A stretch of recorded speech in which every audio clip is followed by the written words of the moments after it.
I got the cash in the bag, stadium packed. Born a rock star in this life, gon' live it up on the attack. Baby, I'm bad. I just wanna get caught up in this life. I'm crazy, I'm mad. Doing no cap. Only God wants you, better go live it up. Cash in the bag, stadium packed. Baby, I'm bad. Yeah. Baby, I'm bad.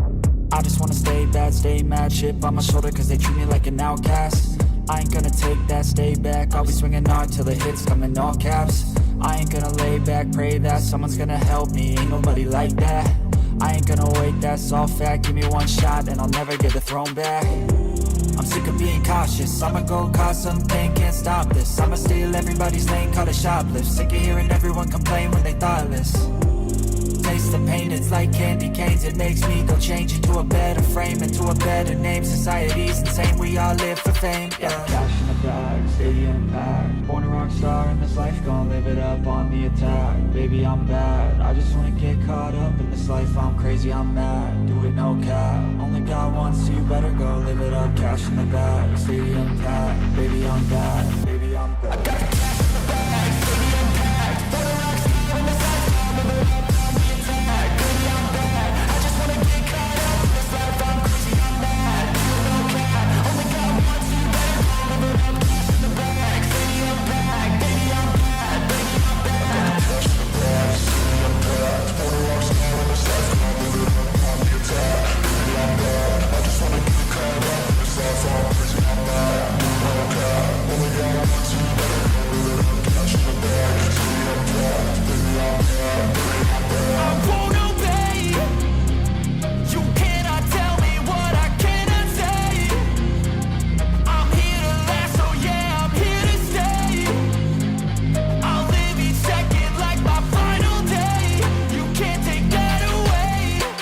I got the cash in the bag, stadium packed. Born a rock star in this life, gon' live it up on the attack. Baby, I'm bad, I just wanna get caught up in this life. I'm crazy, I'm mad, do it no cap. Only God wants you, better go live it up. Cash in the bag, stadium packed. Baby, I'm bad, baby, I'm bad. I got the cash in the bag, stadium packed. Born a rock star in this life, gon' live it up on the attack. Baby, I'm bad, I just wanna get caught up in this life. I'm crazy, I'm mad, do it no cap. Only God wants you, better go live it up. Cash in the bag, stadium packed. Baby, I'm bad, baby, I'm bad.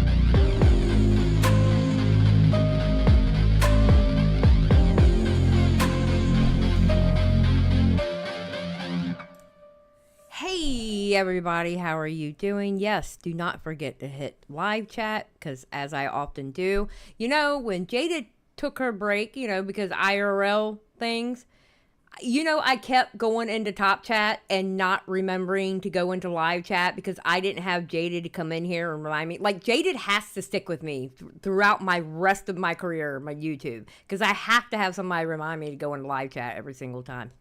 Every time. That's what she's here for. That is her job. Besides being my editor, although she hasn't edited for me a while, but that's okay. That's all right because I haven't given her anything to edit. But my God, I need her. You can't leave me, Jaded. You may try one day, but I will not let you go. All right? I will not let you go. Yes, I'm in a better mood today. Had fun at the birthday party. Okay, I will say this, though. I almost took somebody out at the birthday party, and I'm going to tell you why. All right? So we bought the Monster High doll, right? And it was the one with the little bat kitty thing as the pet to the Monster High doll, right?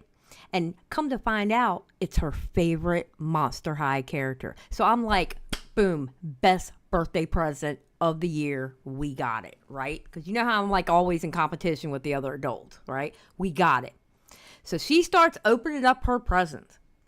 And then she opened up somebody's before ours, and it was the same doll, different outfit, but the same character. So when she got to ours, she looked at it, and then she looked at me, she goes, "It's the same doll." I was like, "Excuse me, ma'am. No, it's not. It's a different outfit. And matter of fact, our outfit is better." Okay.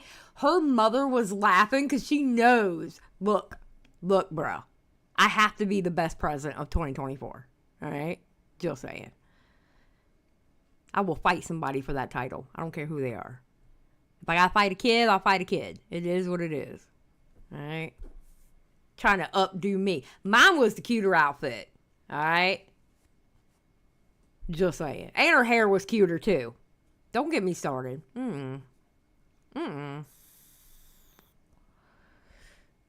Damn it. Oh, she did get a Frankie. The Frankenstein one, she did get one of those. But that's not the one that she likes the most. She likes the one that I guess is a vampire or something. I don't know. It's Monster High. I don't know, okay? I picked the coolest one and come to find out she liked the coolest one. So, bruh. Give it Ant, I'm so rad. Give it Ant, you can say that when you produce a video that shows you playing Fortnite where you're actually good. Okay? Then you can come in here and say I'm so rad. All right, buddy? Okay? Just saying. Okay, Mr. Ant? Mr. Ant?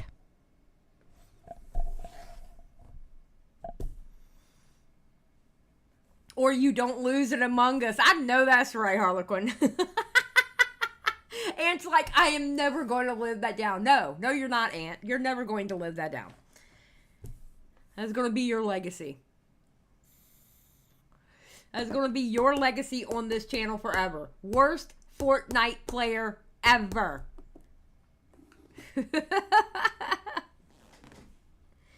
Okay, so we got the second half of this video to do. I did skip a couple of seconds because it's really early in the video for it to say what they were doing to an underage child. Basically, it was texting messages, but in a very explicit way. All right, that's what they're saying the first couple of seconds, but it's so early in the video. I would like for this video to be able to go green, so I kind of skipped that part, just to let you know. Okay?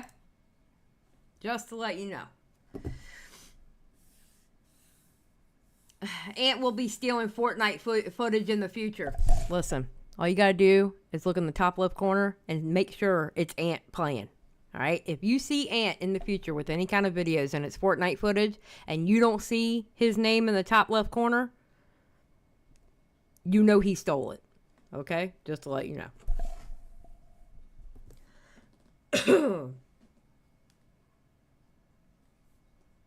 No, I'm almost dead in the center halfway. Out of 2 hours and 29 minutes, well, basically 2 hours and 30 minutes, I'm at 116, so I am halfway. So, thank you.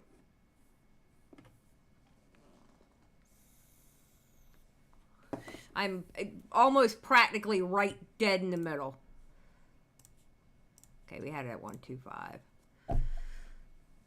So, okay, so, put a 1 in the chat if you are ready to stop squirreling, okay, and ready to get this started. I am tired. I have not taken a nap today because I'm trying to fix the sleep schedule. I did not go to bed until 7 in the morning because I was up talking to somebody till 5 in the morning. I also went on Now Recording live stream last night, which was hilarious to be on. It was so nice to be up there with the guys. I love Now Recording.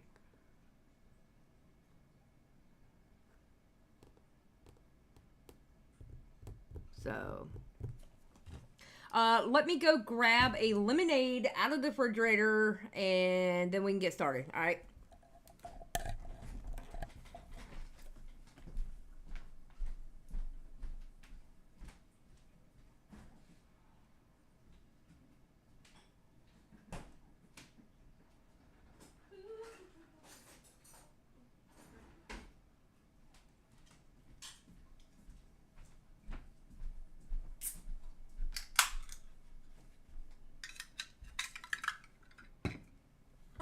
Oh, wait, let me cut this light off too. Good God.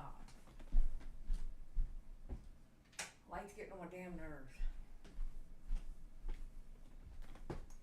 Oh, wait, let me tell y'all this first. You know what it is to be an adult? This is what it is to be an adult. I have a game that's coming out next year that I want to buy. But the only way for me to buy it is to buy the new Xbox. And you know what? I'm buying a damn stove instead. I'm so angry right now. So I'm going to have to play it on the computer, which means I'm not going to be able to stream it. Hey, Xylie, I hope y'all are having fun. We are. Well, yeah, we're going to kind of be having fun. This subject's kind of heavy. Yeah, I'm kind of excited, though, because the stove is really cool, and it comes with a griddle. So I'm actually kind of excited about it, not going to lie. I'm actually really excited about it. Getting up at 5 a.m. in order to work, that's being an adult. Yes, been there, done that. But you know what else is being an adult? Buying a stove is being an adult. Thank you, Akiku. Okay.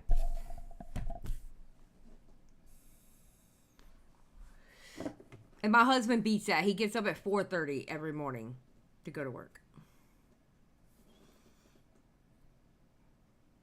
Yeah, true, Ann Stan. Being excited for a new water heater is being an adult. That's so true. That's so true.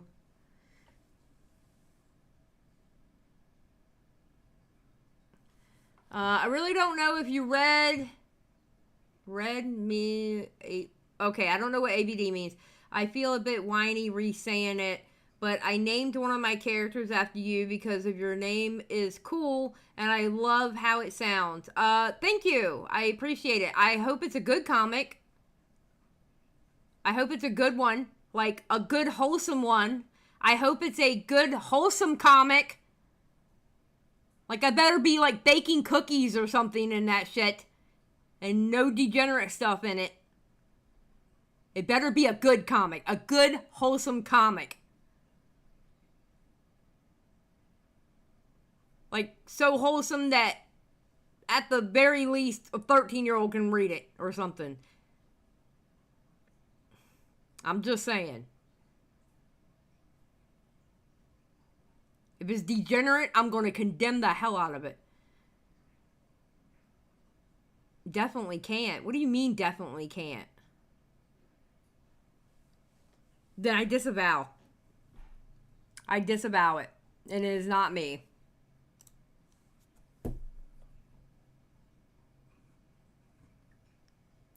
Give an ant, shut up.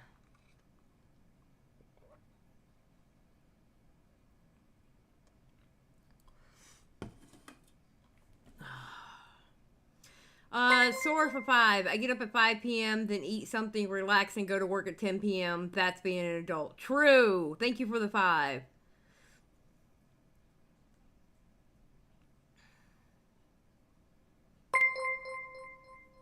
Art cryptid for 2. Booze money for Xylie. Well, that's funny because I don't drink alcohol very often.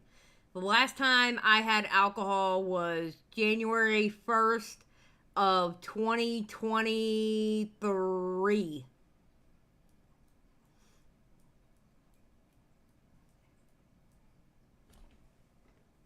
So, thank you for the 2 anyway.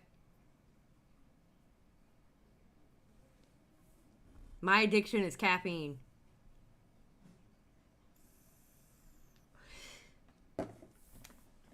Look, I've gone over enough stories in this space that even though it could be incredibly creepy or incredibly gross or incredibly disturbing, I'm gonna be okay. All right, I'm a tough broad, so I need people to kind of chill out with the you're not gonna be able to handle it, etc., etc. That's what I need. Yes, we love third shift workers. I remember being a third shift workers. That was actually the best shift. So. Alright. Let's go. Let's start. In 2018, the creator Toon critic Y2K, also known as Zach, was exposed for having inappropriate relations with a minor. The news initially spread within the pocket of creators and their friends, and so... Let's just start off at the very beginning. Let's go. Okay, I've heard that name before. I have seen that name in my chat, not like as in typing in my chat, but people typing about that name in my chat. So, all right, let's go. So a private call between Josh Scorcher and a few other members trying to get Toon Critic to turn himself in to the police took place. Dude, look, I made a stupid mistake, alright? I'm trying to fucking change from that. I get it, alright? I did some stupid stuff. If I may explain as calmly as possible, a mistake is saying something inappropriate. A mistake is calling someone the wrong gender nowadays. What you did is a crime. It would be difficult to translate this into an arrest, and so throughout this call, the creators were offering to keep it private from their side if Toon Critic turned himself in. While Toon Critic initially agreed to the idea, he did not react well to them wanting to verify that he actually went to the police station. Listen, you can't make people turn themselves in. But what you can do is expose people for doing that thing, stuff like that. Okay? What you can do is expose them. If you have the proof of them doing like that, either get a hold of the police yourself or expose them. But don't sit here and go, I'm going to keep it quiet since you said you'll turn yourself in. No. Because here's the thing. If they did that, then their reputation should be ruined. They shouldn't have a reputation to come back to.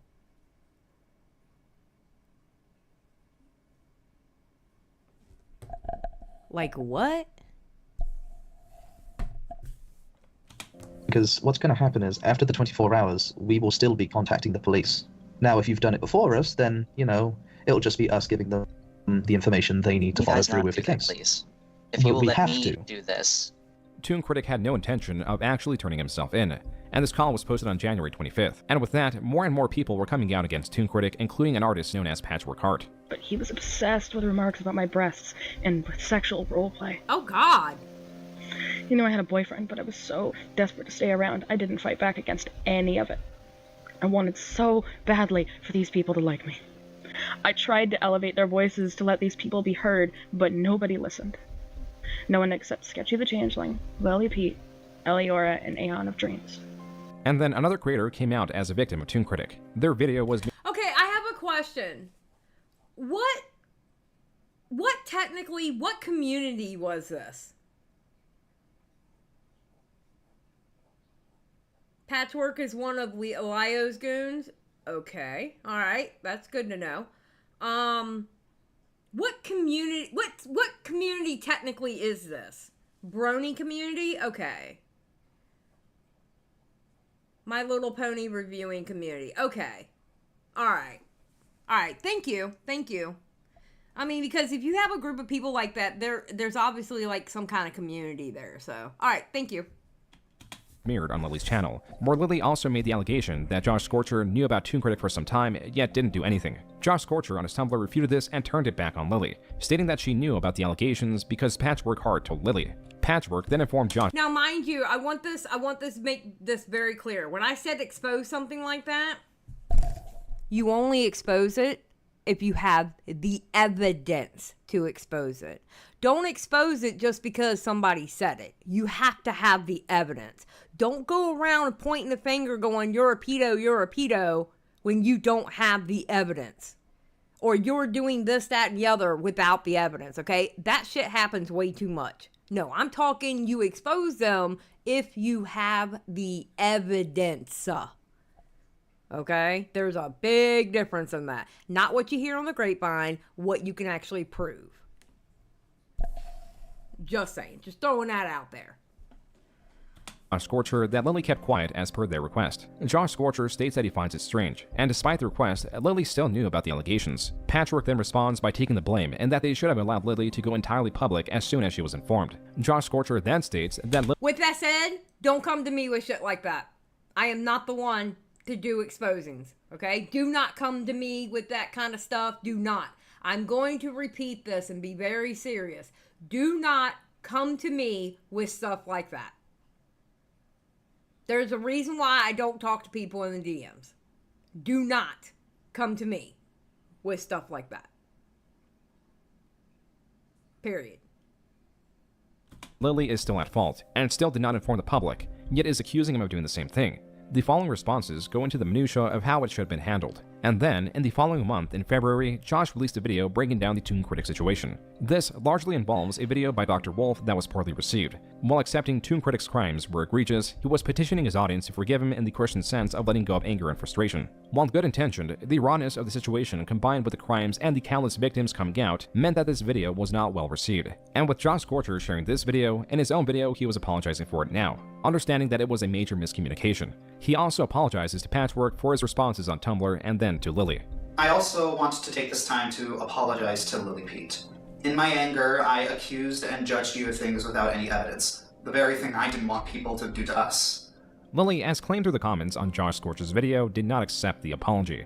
Many comments state that he should not have apologized to Lily at all. As for Lily, she was taking Josh Scorcher's admittance and running with it. She was taking the Toon Critic situation and her friendship with Patchwork and also running with that. Lily, as this was all coming out, made her own statement on Tumblr stating that the Brony fandom has a pedophilia problem. Here she cites 2 offending websites that are packed to the brim with content for these people, fanfiction and— Bro, I feel like there are so many communities that need to get nuked off the planet, and the funny thing is every single one of them hates the community I'm in. But we do not, like, as soon as we like have evidence of a degen in our community, they are ousted. Out. Get the hell out. We have 0 issues with taking out our own trash. And like all these communities with all these degens in it, they all hate us. Oh my God, they hate us. Until we're taking out their trash. You know, they always hate us. It's so funny. It's so funny.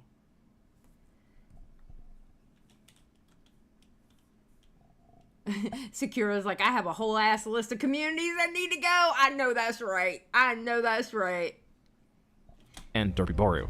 She also states, quote, there are a large number of fan artists and fan writers who produce redacted and get away with it because they just barely stay within those boundaries, unquote. She specifically cites Volcon and goes as far to say that these people are freaks and the acceptable amount of this content is 0%. I know she's not calling somebody a freak. Come on now. This was found in her script for a now deleted video, but this video has been archived where she states these things and more. She also made an addendum video where she presses the dagger further into Dr. Wolf for his video. The glaring issue is not so much Lily's statements that there is content on fanfiction meant to gratify predators. It is that Lily has written this content. Lily has made games with images explicitly sharing this content. Among those dedicated to this content, Lily sits at the top by So that was Lily playing that game. Oh no, or was it on Lily's channel? Because I was confused with the whole game thing. Authoring and over 700,000 except for the fact that it was gross. We do know that part. Word piece gratifying such content, but Lily still had her plan. She does it to cover her ass. Like, straight up, that's the only reason she does it. That started way back with the Toon Critic situation, which I'm not sure if you're familiar with that whole mess. No, Toon Critic was someone who got outed as being a predator in the Brony community, which, you know, set up all this shit with Josh Scorcher and all this other stuff. Well, that happened around the time I had started leaking my chat logs with Lily and proving that Lily herself was a pedophile and into kids and animals and all this other crap. So when the Toon Critic situation popped off, Lily latched onto it and started championing herself as this voice of reason and righteous anger toward the pedophile problem in the Brony community and advertising herself as a safe haven for victims and all this other stuff. And while she was doing that, anytime she was asked about the accusations against her, she would use that and be like, how could this be true when I'm so openly against this other predator over here? With not many people being acquainted with Lily's history and with Lily's short-sighted plans providing even minimal success. Okay, that's a problem right there. Here is the problem. You get influx of new people every year. And then the new people, they either don't heed warnings or they don't know. That's a big problem with the internet. You get a whole influx of new people and either they don't know about the person or they don't listen to the warnings that other people give them. That's why I stopped giving warnings out. I don't give warnings anymore. I just sit back and go, okay, well, good luck. You know. Because you can get burnt by giving warnings too. But Yeah, they just don't listen. And they're like, oh, well, they're nice to me. You know? She was again calling for the deaths of all GOP members, and she still knew that she had Josh Scorcher on the back foot. To this, she was able to get him into a call with Patchwork and Josh Scorcher's own brother, where both Patchwork and Lily lecture Josh on his handling of the situation. After an hour of this, Lily drops the veil and plays her hand. But personally, I think a much bigger, a much more impactful gesture in that sense would be to just take down all 4 of them. I swear to God, okay, when I say this, I don't mean it as a slight towards him, but she has the same cadence as Lio Convoy to me. And I don't mean that as a slight and calling Lio a bad name or anything. I'm not, even though I don't like him, I'm not comparing him to Lily in that way, but they have the same cadence, the way they talk. That's all I'm saying, okay? I want to make it very clear. I am not saying that Lio Convoy is on the same level as Lily. I'm not saying that. I want to make that very clear. Very clear. Okay. Definitely something to consider. All four of what? All 4 response videos. The 2 to me, the 1 to Master of Foxes, the 1 to Flames on Fire. All of them. Certainly something to consider. Yeah.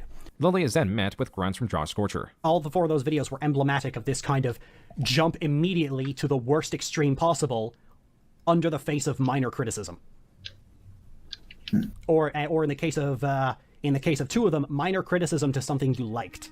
To this, Josh did not comply. Those videos, the ones criticizing Lily Orchard personally, which are wholly unrelated to the Toon Critic situation, remain up.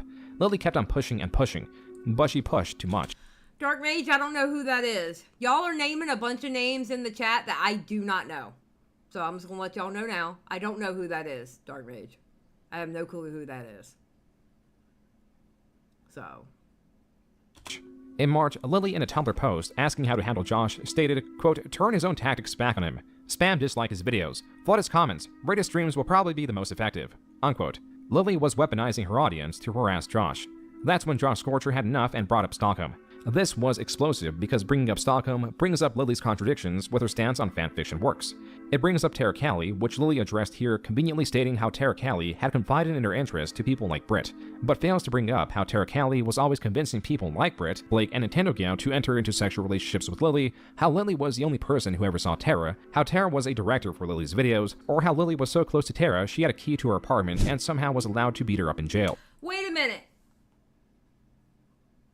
So are you telling me that the Scorcher dude knew about... Wait. So these people knew about that fiction that Lily wrote and still, like, didn't oust her? They knew about it? And they only brought it up when it was time for them to bury her or whatever? Like, they knew about it the whole time?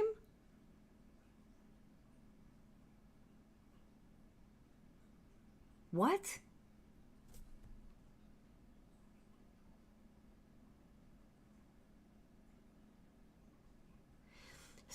Josh Scorcher didn't know about Stockholm besides the name. So then what was he talking about then if he didn't know about it? How did he not know about it, but yet he knew the name? That makes no sense. He had to have known what it was if he was starting to bring it out and talk about it. Or bring it up and talk about it.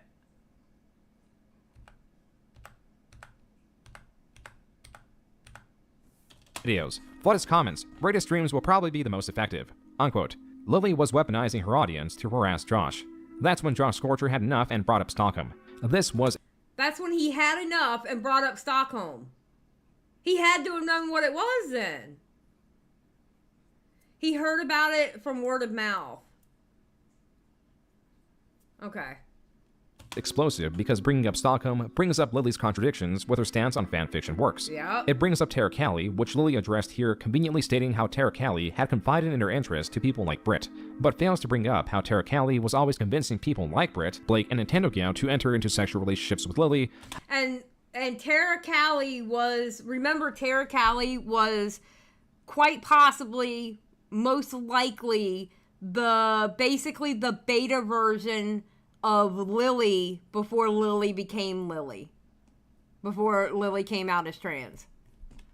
How Lily was the only person who ever saw Tara, how Quite possibly fan fictioned after a character in WoW. Jesus Christ. Tara was a director for Lily's videos, or how Lily was so close to Tara she had a key to her apartment and somehow was allowed to beat her up in jail. Lily's lies had become so convoluted that she had trouble keeping up with them. The messages she was getting were so great that she even closed her advice column. Josh's light push against Lily had turned her world upside down. But there was more, because now in April, Josh sent a cease and desist to Lily to stop her now nearly 3-year-long harassment campaign against him. Lily, in response, posted a video ranting about Josh that did not have much substance. And back on Tumblr, she addresses a Twitter post of Josh screenshotting a chapter from what is presumably Stockholm. Lily is stating that Josh is sharing a CP, and accused her of creating it without tangible proof. Wait a minute, bitch. Hold on. So you're going to expose him for divvying out CP, showing what you did, which I hope to God he redacted it, when you're the person who wrote it? Like, can you point the finger at that point? I'm just saying. Are you allowed to point the finger at that point? What? Oh my God.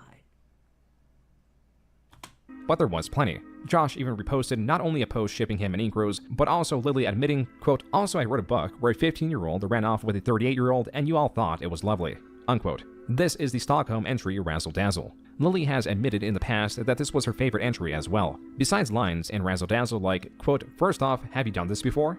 Taking advantage of vulnerable teenage girls on the rebound and seducing them with what they want," unquote. Oh dear Jesus. Oh dear Jesus. That's so gross. What?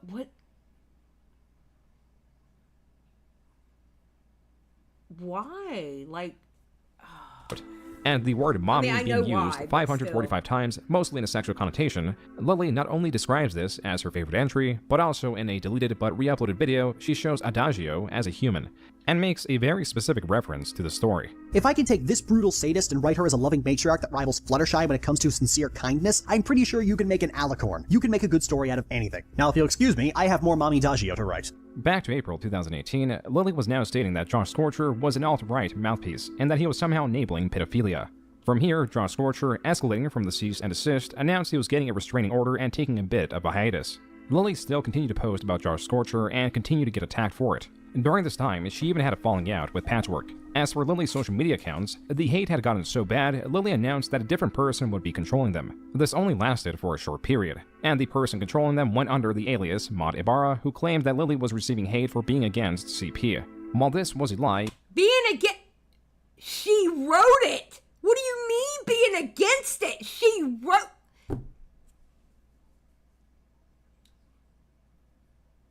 She wrote it. How... What? What?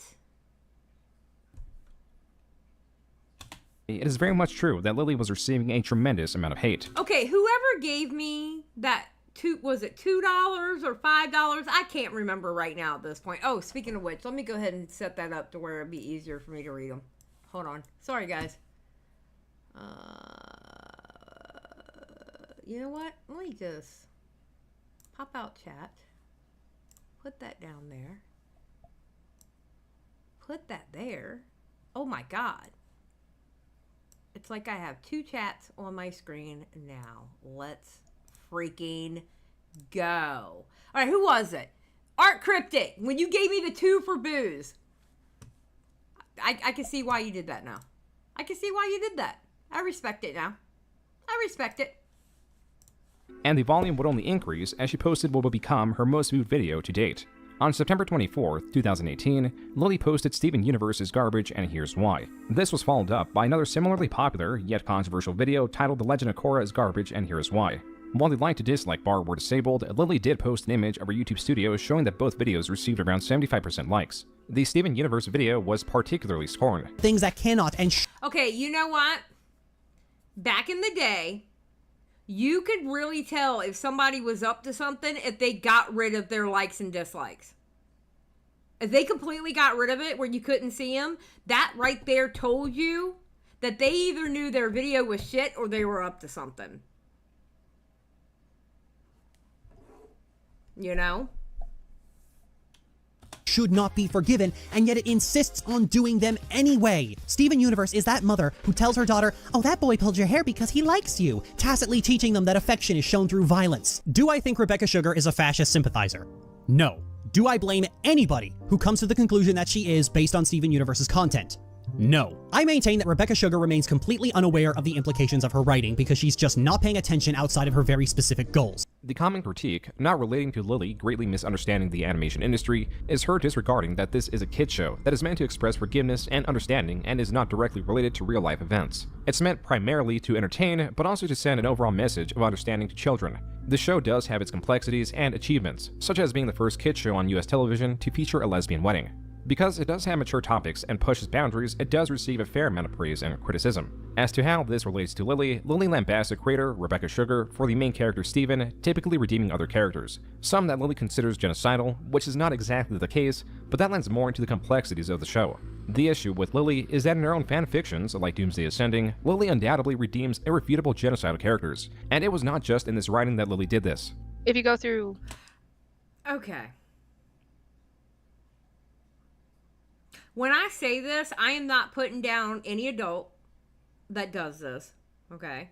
So don't take me wrong, all right? But you can't blame people that side-eye adults who literally watch stuff like that when it's people like that in the community. You know what I'm saying? Like...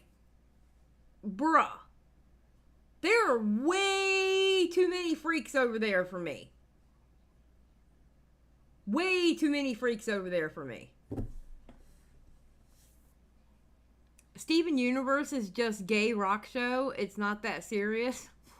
I have no idea what Steven Universe is. That's how old I am, okay? That tells you everything you need to know.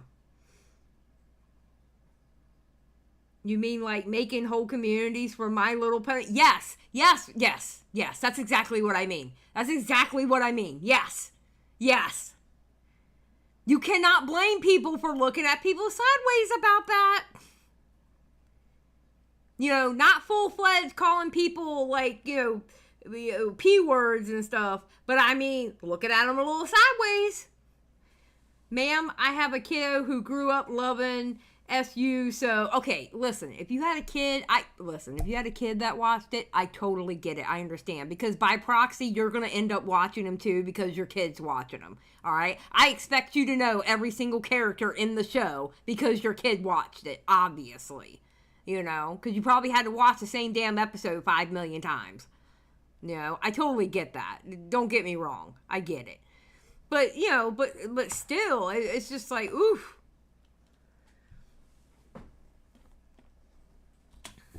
Pretty much every other one of her fanfics, that's a common thing with her main characters. They're always genocidal maniacs written to be sympathetic.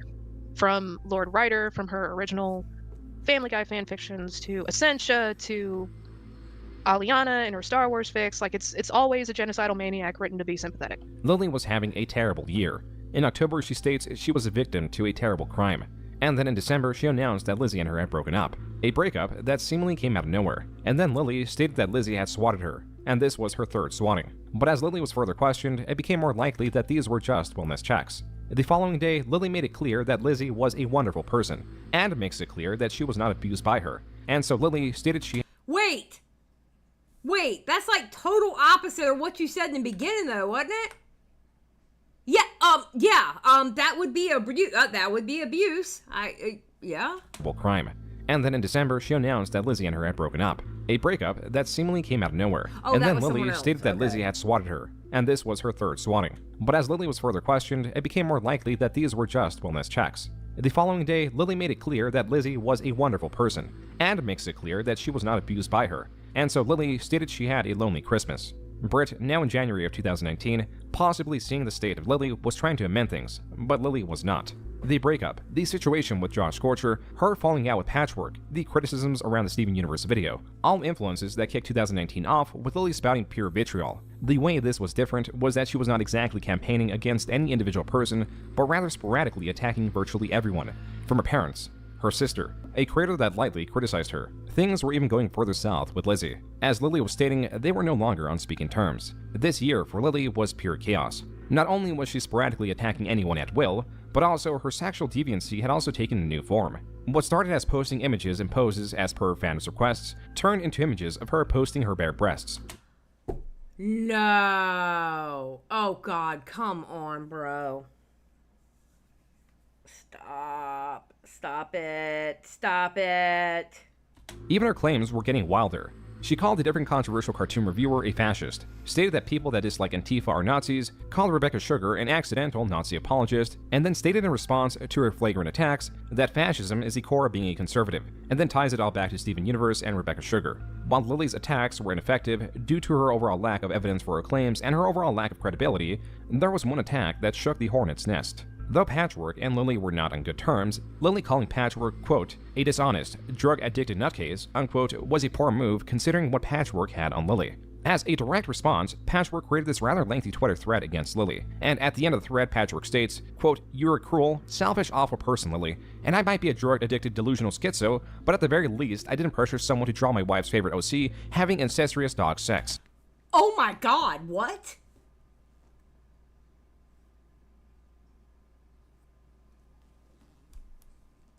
Okay, listen, people of the internet. People of the internet and artists out there, okay? You can say no and you can block people. If somebody wants you to draw something that you are uncomfortable with, you are allowed to say no. Then you are allowed to take your happy ass and block that person. And if you want to, sprinkle a little spice in it, tell them to fuck off and then block them. Okay? You are allowed to do that. Okay? It is okay to say no. This is the internet. It is easier to say no here than like in a physical situation. I mean, it gets hard to say no. Still say no. Don't get me wrong. But, you know, you have, you know, things might happen, you know. But I'm just saying, you are allowed to say no on the internet and block people. Oh, hey, Gaming Witch. What's up? If you do not feel comfortable drawing something, say no. Thuman, I knew you were going to show up right at this time, too. I was waiting for Thuman to come up and go, what was that about, dog? Oh, God. And incestuous? Wait. I just realized something. I didn't pressure someone to draw my wife's favorite OC having incestuous stuff. That is one hell of a sentence.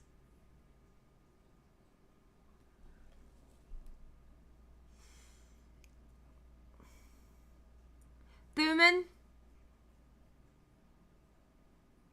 you are probably one of the few people that have come out of a certain community that I thoroughly like. That's all I'm going to say. Okay?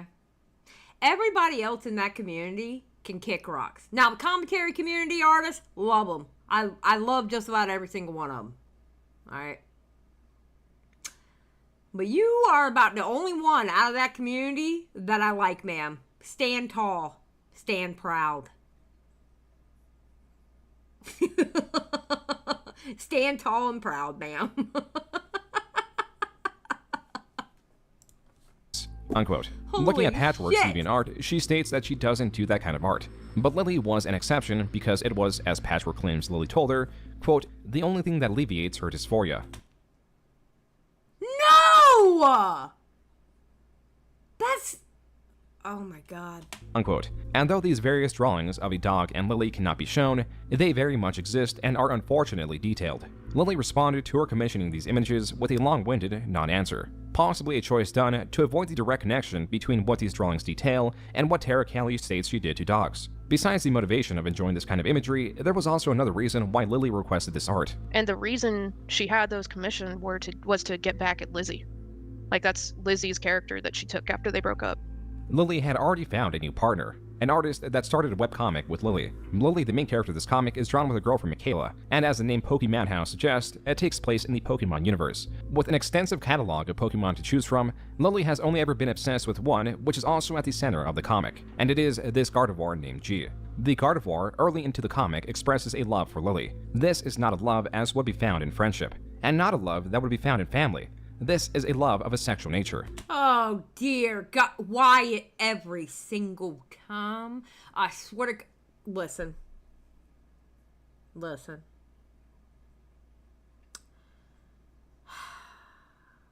I'm gonna need y'all to put down the Sonics, the Pokemon, not Pokemon, but Pokemon, and the My Little Pony. I have gotten to a point now that if you even just tell me you're playing the video game, I'm going to look at you sideways. Okay? I'm just going to look at you sideways from now on. I'm just saying. Lily and her Gardevoir even expressed the desire to have kids, but genetically cannot. Death Pikachu just comes in out of nowhere going, rip me. Death Pikachu, you're alright, okay? Listen, we'll make an exception to the rule. You're okay, alright? You're okay. If you're in this chat, you're okay, alright? Let's put it that way. Everybody in the chat's okay. Holy shit, bro. Not. But they still obtained a child through a lab experiment that resulted in a human Gardevoir hybrid. The Gardevoir also tells Lily that she made a quote-unquote love bond with Lily in her sleep to extend her lifespan. Lily's character doesn't initially react well to what amounts to getting violated in her sleep, but Lily still essentially forgives the Gardevoir. This comic would go on for quite some time, used, like her other works, to express her desires, whether they are of a sexual nature or revenge. It is not a coincidence that there is a strip where one of Lily's exes, with the trademark purple hair that Lizzie has, is villainized as an awful woman who broke Lily's heart one Christmas season. This is because Lily went from referencing Lily as a wonderful person to a terrible abuser. In response to someone asking Lily how she could move on so fast from Lizzie, Lily stated, quote, "Bitch, have you met her?" Unquote. What escalated Lily's hatred of Lizzie was Lizzie in September showing concern on her Tumblr of Lily because there was a hurricane headed in her direction. Quote, "I know she's probably fine and that it isn't any of my business to be worried, it just popped into my head." Unquote. Lily responded to this information with, quote, "Lizzie came a lot closer to killing me than a hurricane ever could have multiple times. Don't know why she pretends to give a shit, TBH." Unquote. Lily has found her new target to harass. After Lizzie deleted her Tumblr, likely through the harassment of Lily, someone immediately scooped up her URL and changed the header to the word orgasm. Here, they made a post that stated, quote, "Hi, can I get a fucking abuser?" Oh, bro. Come on. Anyways, 1, the Woody Collective is live, and well, 2, my main is at the New Foxborough, and 3, if you want your URL back, message me on there. Unquote. Lily, after being informed that her fans ran Lizzie off of Tumblr, stated, quote, "Correction. Lizzie ran herself off Tumblr after chatting shit and being unable to handle the backlash. Everything was fine for her until she decided to call me talking about her quote-unquote public villainization, and no doubt was met with a hailstorm of criticism. If you can't handle being dragged for saying stupid shit, don't say stupid shit." Unquote. This tension did die down for a few months, and Lizzie did mention at the end of the year that this year many people decided to hate her. As for Lily, at the start of 2020, she announced her engagement with Michaela, and would from time to time respond to questions about Lizzie. But her ire for a period was instead set on heterosexual people, calling them filthy. And this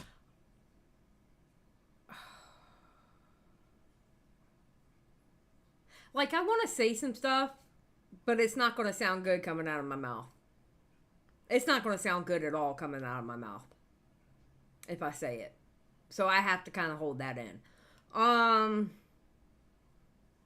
These people are fucking nuts. These people are crazy. They're like literally crazy. Like padded room or wood chipper. Actually, wood chipper, but still. Post referring to straight people as dirty goblins.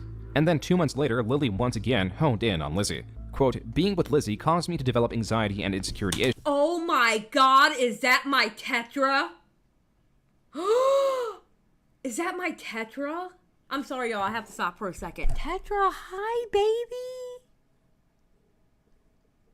Hey, Miss Tetra. I haven't seen you in forever. Issues I previously didn't have, and those don't go away that easily, unquote. Lily would persistently jab Lizzie, even a year after the breakup. It's practically the first thing she did when she got back on Twitter. That she obviously had an obsession. What the hell? Oh my god, bro. I hate this. I literally hate this. And make a string of her 100 most infamous tips.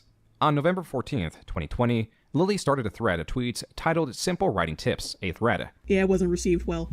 Not really. As you can see by the ratio here.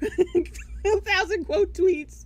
This poorly received writing tips thread was not a thread of general writing advice, as Lily was trying to frame it as. It was a thread of her very specific criticisms of the very limited children's media she consumes, attempted to be blanketed over the entire... Okay, I'm gonna say this, and you know what? It might get clipped, but get over it.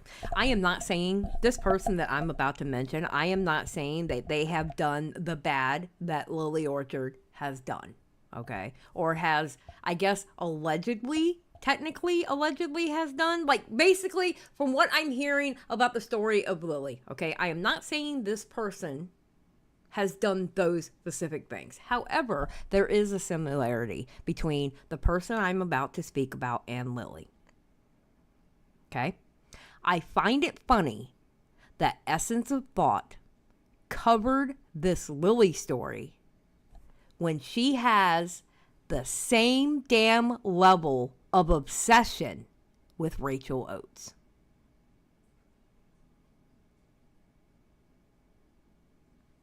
She literally has the same level of obsession with Rachel Oates.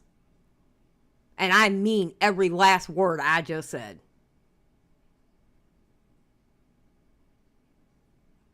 I find it ironic that she covered Lily Orchard when they are very similar in the obsession category.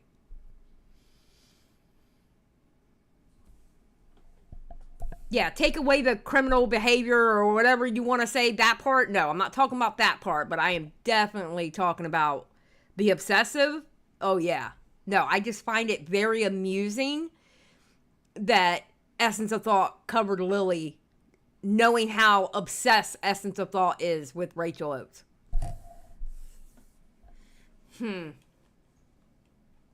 I don't know. It's weird. Like, I'm sitting here, like, watching this obsessiveness with Lizzie, and I'm like, Essence of Thought is the same way over Rachel Oates. Like, Rachel can't even say hi to somebody, and then all of a sudden, Essence of Thought is right there, like, foaming at the fucking mouth. Crap writing. Not the real purpose of this list to be like, these are the shows I've disliked in the past 5 years. This is exactly what I talk about in reviews these days. Movies owned by Disney and the old video game. This is this person's only frame of reference. I'm tempted to call projection at a certain point. Yeah, no, genuinely, I think this is someone who is just kind of a slut shamer in real life, or at the very least a sex shamer. Those clips were from a video that has garnered over 1 million views of 2 writers going over Lily's 100 writing tips. And as they find out, some of the advice isn't even about writing. Just block them. Don't argue with them. Don't debate them. Don't treat them with good faith. Just block them and get on with your day.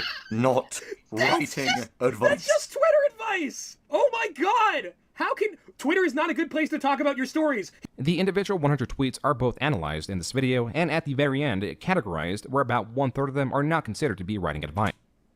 14 tips are fine, 15 tips are redundant, 28 tips are just bad, 13 tips show a specific salt. I think that means like a specific, okay, and 32 tips are not writing advice. Okay. Lily's tips had received so much ridicule that by December, the entire thread was gone, and possibly correlated to this new wave of negative attention, Lily turned her Tumblr asks off. For a while, Lily's Tumblr asks, particularly the ones that come from an anonymous source, are thought to be Lily asking herself questions in order to convey her thoughts on a matter without appearing to be unprovoked, whether the question was about Lizzie or anyone else she despises, and for that reason, the asks would take no time at all to come back. On December 7th, now 2 years since the breakup, Lizzie tweeted out, quote, "I've decided to try speaking openly about my history with my abusive ex. I've tried to maintain a respectful silence for 2 years now, to let us both move on with our lives. But in turn, she's used that to spread disparaging comments and outright lies about me," unquote. This tweet chain was Lizzie stating that she was going to speak her truth when it feels appropriate. Lily, with her asks back on, responding to a question about why she would remain with Lizzie if she was so abusive, stated that Lizzie was abusive by, quote, "a lot of consistent behavior that can be really difficult to make sense of in the moment. Death by 1,000 cuts. I've always described that relationship as, quote, a slow and systemic destruction of my very self-work," unquote. And that's not an exaggeration.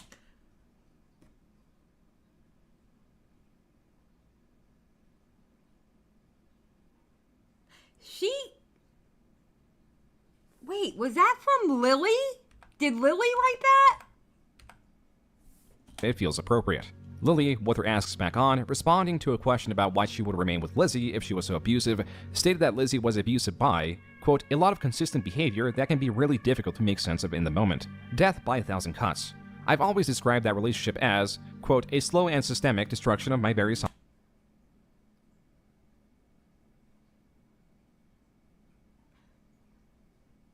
Her and Essence of Thought kind of communicate the same way too. Oh my God. Self-work, unquote. And that's not an exaggeration, unquote. Lizzie's tweet longer was more descriptive in how Lily had wronged her.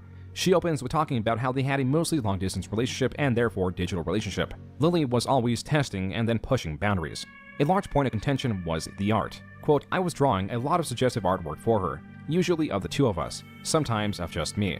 Digital nudes, hand-drawn sex tapes. And maybe this wouldn't have been a problem if I hadn't absolutely hated every second of it. And she knew that. I tried to tell her I was uncomfortable, and sometimes she appeared to listen, but that's where the guilt and subtle pressure would come in. She knew." Okay, again, it is okay to say no. This is the internet.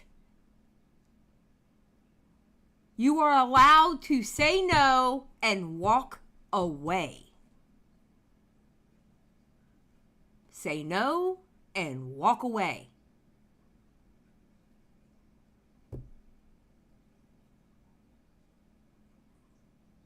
Just know that. Just know that. Don't let people pressure you into doing shit that you don't want to do. You know? Don't let people pressure you like that.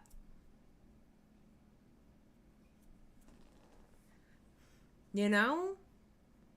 Other ways to ask me that felt weird to refuse, because of the reasons private to her that I won't discuss here. It also felt beneficial to her mental health to do them, unquote. Lizzie then describes that it came to a head when she was drawing on camera for Lily, but it was too much and she broke down on camera. In a follow-up tweet, with the drawings essentially depictions of herself, Lizzie states if Lily releases them, she will possibly sue as it is illegal in Canada. Lily essentially responded with these two posts. In this post, she believes she was gaslit by Lizzie in the relationship as a ploy to eventually tear her down. In the second post, she states that Lizzie will not stand stalwart in her boundaries. She always had a nasty habit of going back and forth on her decisions a lot early on. Not just related to things. And she'd make a decision and set a boundary, only to get rid of it a few weeks later and then back and forth. Well, how about just take the no the first time and then stop pressuring? You ask for it, they say no, okay, and then move on. What? And don't make it uncomfortable for them. If they don't want to do it, they don't want to do it. What? Lizzie mentioned in her post, as she sometimes did things she hated without convincement in order to try to please Lily. As for Lily, she now believed Lizzie would, quote, be on alt-right streams to shit-talk me soon enough, unquote. Lily then, in another post, stated that people only believe contradictory claims because it is convenient in their narrative. I hate that damn talking point, too. Every time somebody dislikes you, they're either obic in some way, or some kind of obia, or some kind of ist, or they'll be on alt-right platforms. Stop it. Just because somebody don't like your ass, it doesn't mean they're any of those things. It's just because I don't fucking like your ass. How about that?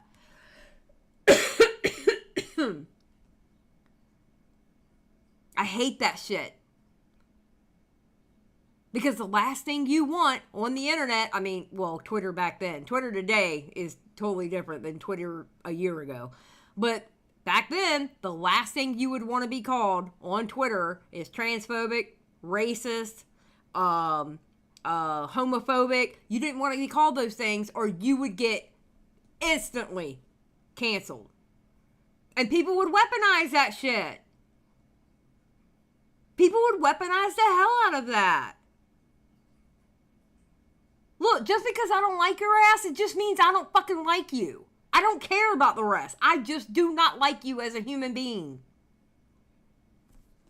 Shit. Exactly. An asshole is gender neutral. Period. Point blank period. 100%. To dislike her. This back and forth continued well into January 2021. A question was put forth as to why Lily kept the last name Orchard, which is Lizzie's last name, a choice done to show her commitment to their prior engagement. Lily responded by stating it was reverse colonialism. With Lily still not backing down, Lizzie released her second twit longer, with how Lily has a propensity to treat people well when they're friends, and regard the relationships as terrible and abusive the moment things turn. Though Lily did not have much, if any strong claim against Lizzie, Lizzie did have quite a bit more to say, starting with Lily, quote, had started a quote-unquote game on her blog, where followers would tell her sexual things they would do to her, quote-unquote, any consequence-free environment. Needless to say, I was shocked and extremely uncomfortable with my fiancé doing this without asking me about it first, unquote. Lizzie, when this took place 2016, brought her feelings to Lily, but Lily disregarded them because it was a kink. Quote, my ex gave further reasons as to why she liked it, which were similar to why she pressured me into drawing the images for my last story. This quote-unquote game made her feel attractive and desirable in ways her mind didn't typically allow, and made her feel good about herself, unquote. What? My ex gave further reasons as to why she liked it, which were similar to why she pressured me into drawing images for my last story. The game made her feel attractive. Okay.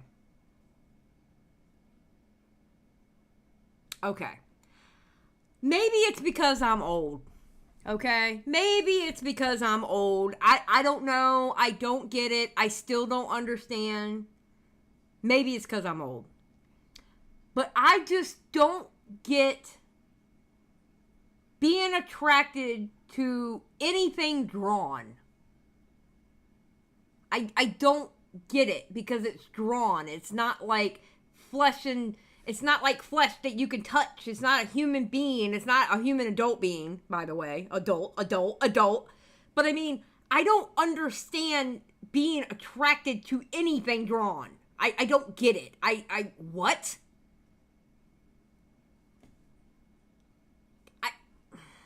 Bruh.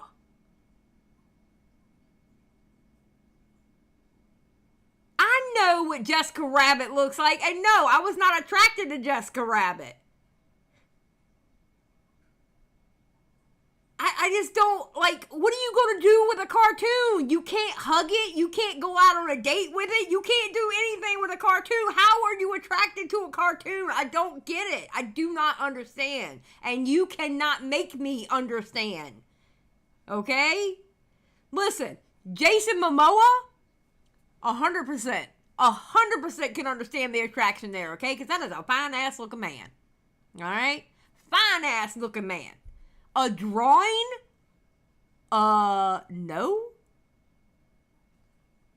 Just saying. I don't get it.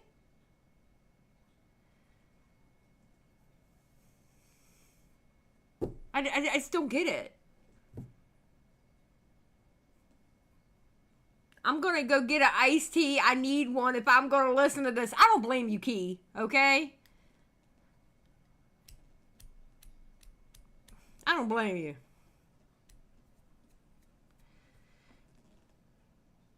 Okay, to be fair about that part, in ye olden times, they paint nudes and people loved it, so human nature. Okay, they would paint nudes, okay? But weren't they of real people? Hopefully real adult people.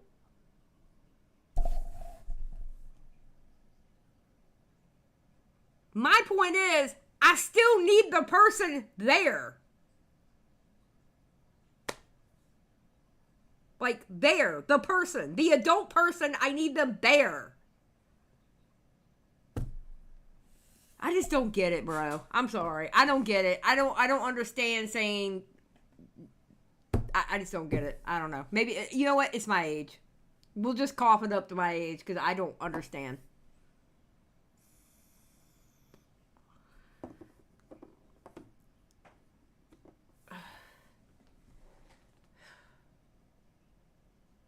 I don't know. I don't get it. Lizzie then states she allowed Lily to continue the game because she felt guilted. Lizzie also admits that she wasn't always forward with her feelings, even when asked by Lily. I mean, Werewolf, you might be right about that possibility. I mean, she was like the goddess of love, you know? I mean, true. I mean, you have a point there, and that's a possibility. But even, okay, if you want to take the old gods back then, even they came down in human form. Well, not always human form. Zeus was kind of a piece of shit if you go by what happened back in the day, you know. But they would normally take human form and, you know, go off to a human and do their thing. You know what I mean? Zeus was a hoe. Let's be honest. Zeus was a hoe. He sometimes would just come down as sprinkles of gold, and then all of a sudden, boom, woman pregnant. Okay? Let's be honest. Zeus was a hoe.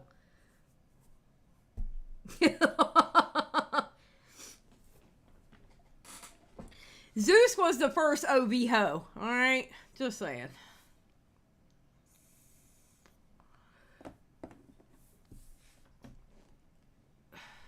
Most gods were whores. They really were. You're not lying, actually.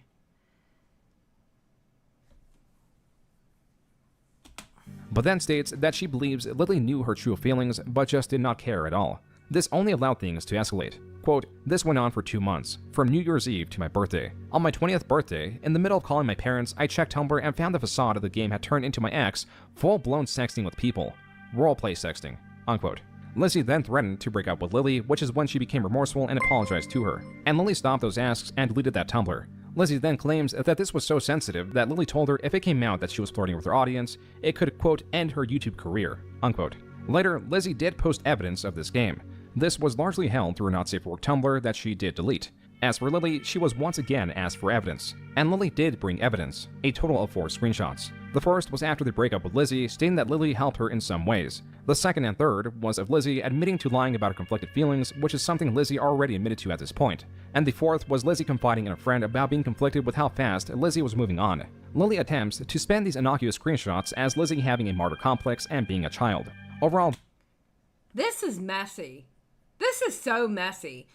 Sora for 2. Don't slut shame Zeus. LOL. Listen. I'm all sex positive, but Zeus.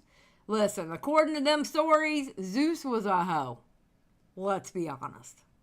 Alright? Zeus was a hoe. And I dare you to tell me he was not. Okay? And a creep. Yeah, Zeus was a creep too. Just saying. This post adds nothing. Lily, not convincing the populace, stated on Twitter that Lizzie was riling up a mob against her, now claiming that she was an abusive ex. It was then that Lily made her tweet longer explaining how Lizzie was abusive, and during her period of gender dysphoria, their sex life was virtually non-existent, and Lizzie pressured Lily to get their sex life back on track. Quote, "On 3 occasions during visits, the guilt trips and pushiness grew too much to bear and I just gave in. It was some of the worst experiences in my life. It wouldn't be until years later that my therapist and friends listened to this story and told me that I'd been assaulted." Unquote. This back and forth once again died down for a period. Now, Lily calling people fascist or Nazi indiscriminately led to the question, what's Lily's definition of a Nazi? To her, it is any combination of these things. In a follow-up post, Lily then agrees that asking people to define Nazi in turn makes them a Nazi. Lily was being more erratic. Y'all have completely ruined that word.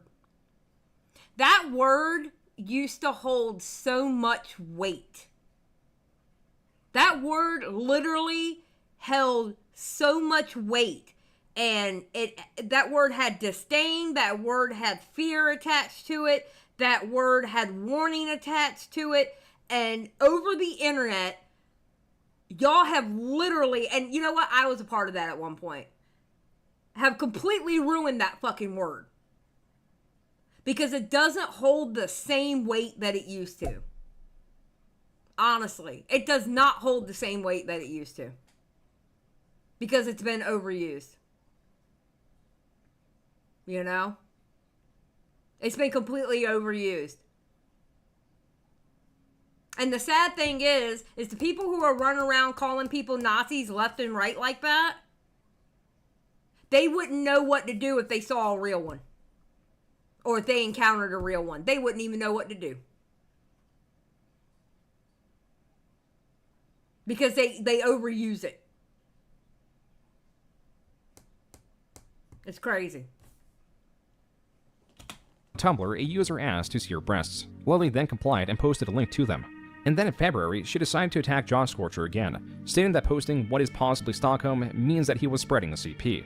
Continuing her hypocritical, erratic nature, she was asking for bronies to die for sexualizing ponies, even though she's extremely guilty of such a thing. She then tweeted that bronies will never breed. Lily then made a claim. Wait, how does she have the reins to say that? What? That is directly opposite of what she did.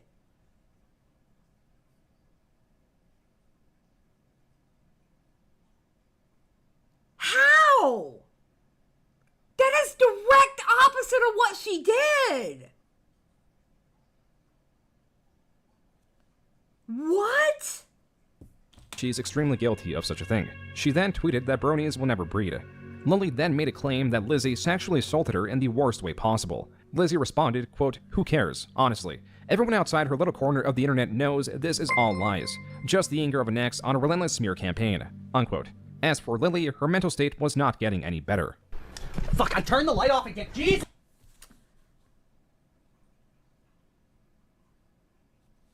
No.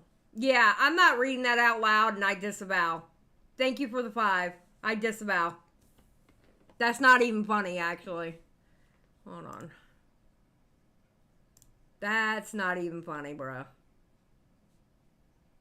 That is not even remotely funny.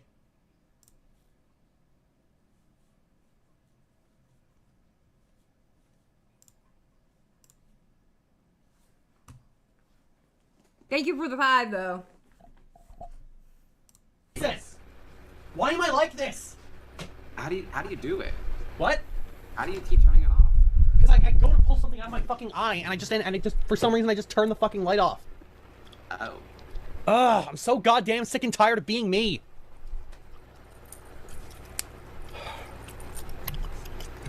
I hate that. I hate that I can just be so absent-minded like that.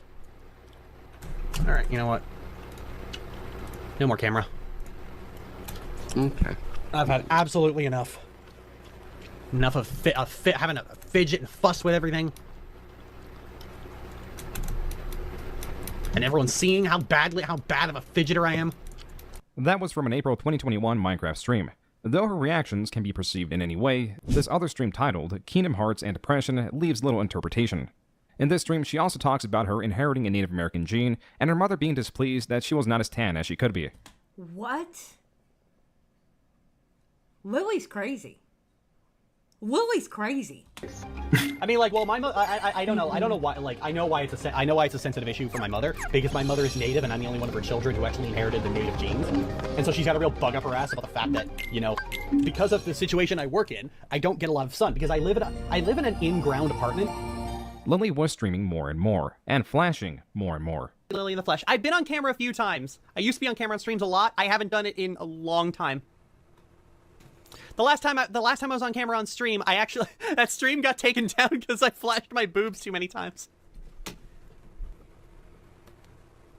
If you're lucky, maybe you'll get to see my boobs. This video was likely not taken down by YouTube, but rather Lily to avoid YouTube taking it down. This is because nudity for sexual gratification is against YouTube's rules, and if the video was up long enough and gave the YouTube team long enough to look into it, Lily would be punished.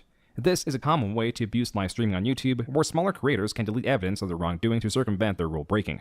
Lily was clearly looking for sexual gratification, and in further streams was looking for even more than that. Well, I'm in Halifax. Halifax, Nova Scotia. That's the area I live. Now, I'm not going to be more specific. I mean, if you want to meet up, then drop me a line somewhere. If you're local or in the area and you want to meet up, just. Oh dear God. Oh dear God. No. Yeah, definitely not doing that. Oh, holy shit. Oh my God, bro. Why did I say I was going to watch this again? Drop me a line. Lily was still in a relationship with Michaela. As seen per this tweet, she was going to visit Lily, but it appears they have an open relationship and are soon to be married. Me and Michaela are getting married in 2 days, everyone. Both gonna look so fabulous on your wedding day. It's not that kind of wedding, but okay. Yeah, it's just gonna be a simple thing. Yep. It's less about the wedding and more than about us just being married. As Lily became closer with Michaela, her relationships with virtually everyone else soured. At the start of 2022, she claims a stalker took... Okay, wait a minute. I just had a thought. Now, tell me if I'm wrong. Tell me if I am wrong. Is it me or do they get... Okay. Alright, this may sound weird. Alright, so I don't know what kind of thought process I'm having here. Okay. Is it me, or do they get too wrapped up in the artwork, like the artwork is real?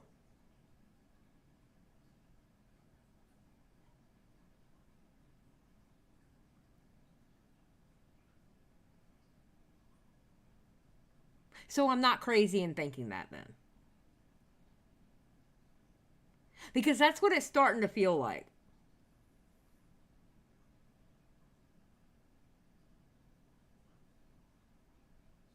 I have no idea what conditions of DID is. I know nothing about that. They're taking their art a little bit too literally. Yeah, that's what I'm thinking.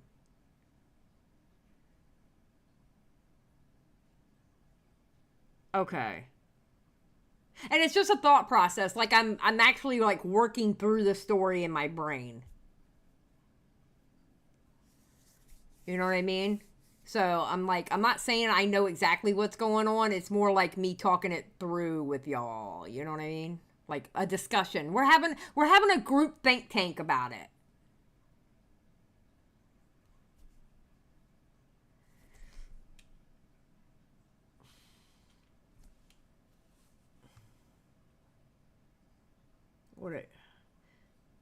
DID is having multiple personalities. Yeah, I don't think it's a multiple personality thing, no. No, it's almost like, okay, so the art is drawn. So being that particular art piece is drawn, it must be true now. You know what I mean? Like they're taking the art like it's reality. When it's not. It's drawn on whatever canvas it's drawn on. You know?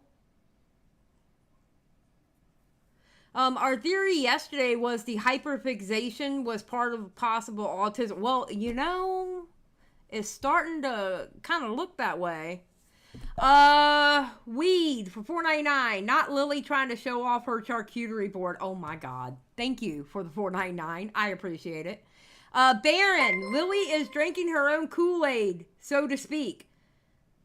Yeah, actually. Yeah, that's what it feels like. Exactly. That's exactly what it feels like. Yeah, Lily's escaping reality a little too much. Okay, cool. So I'm not crazy. Okay, thank you. Thank you for confirming I am not a crazy person. Thank you. Oh, okay, let's go. photos of a residence. And after an altercation, the stalker was arrested, and Lily goes on to say, quote, "This is now the third time someone has taken..." Thank you again for the 5, Baron. And thank you again for the $4.99 weed. After an altercation, the stalker was arrested, and Lily goes on to say, quote, "This is now the third time someone has taken this stalking and abuse offline. The last two being now stabbed in September of 2018 and redacted in October of 2018, unquote.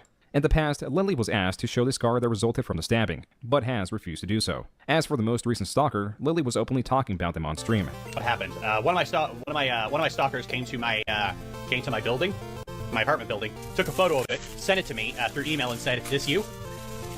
That freaked me out, but they were actually still outside when they did that, so that led to a whole thing. I went out to confront them, and that devolved into a fight. I won the fight. Got a concussion in the process, but I won the fight. Guy was taken to the hospital because I bloodied him a bit. But Okay, I'm sorry. Lily sounds like she's fucking lying. She sounds like she's lying. Listen to the story. Do you think if I was telling you about a stalker coming to my house and I ended up whooping their ass and got a concussion and they ended up going to jail, do you think I would be stuttering that much when I was telling you the story? She sounds like she's fucking lying. That shit sounds like she's lying. The fuck?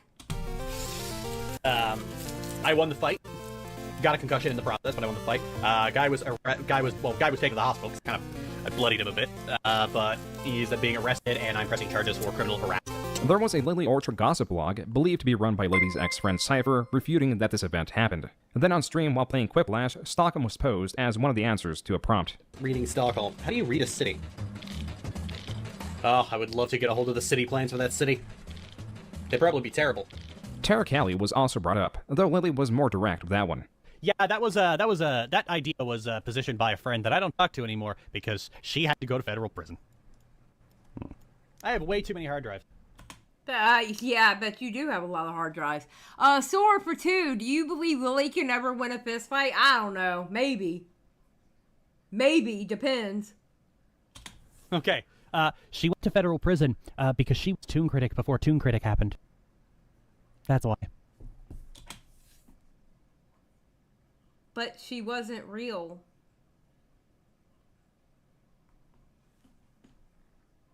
Just saying. Sounds like Tara was you. So are you saying by projection that you are Toon Critic before Toon Critic happened?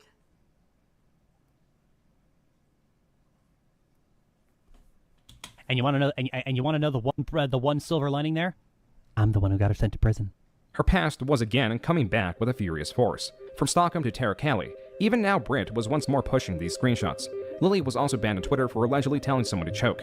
The banning is something Lizzie celebrated. Lily, rather than just continue to label these people as just her opposition, started to refer to them as stalkers. People like that suck. Oh, there is one former friend, Brittany Johnson, who has been stalking me for 8 years and just cannot fucking move on with her goddamn life. Hate stalking is a form of parasocial relationship. It's a form of obsession. The same stream... Oh, that's funny for... What? Like, you didn't stalk Lizzie for years? What? Oh my god, bro.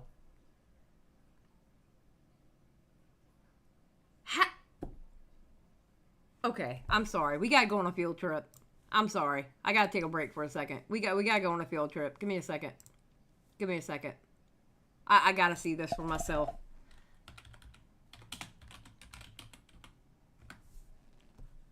Okay, hold on.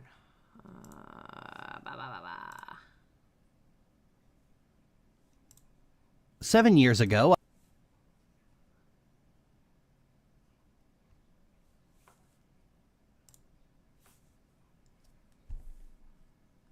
And you're still putting up videos and people are still watching you? What?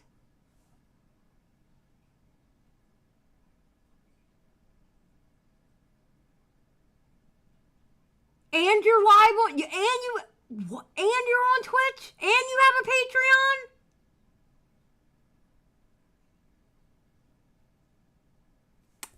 I'm just doing the video.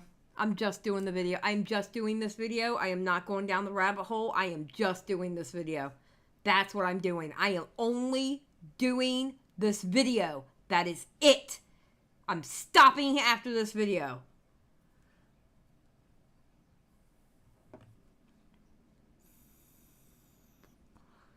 We're stopping at this video.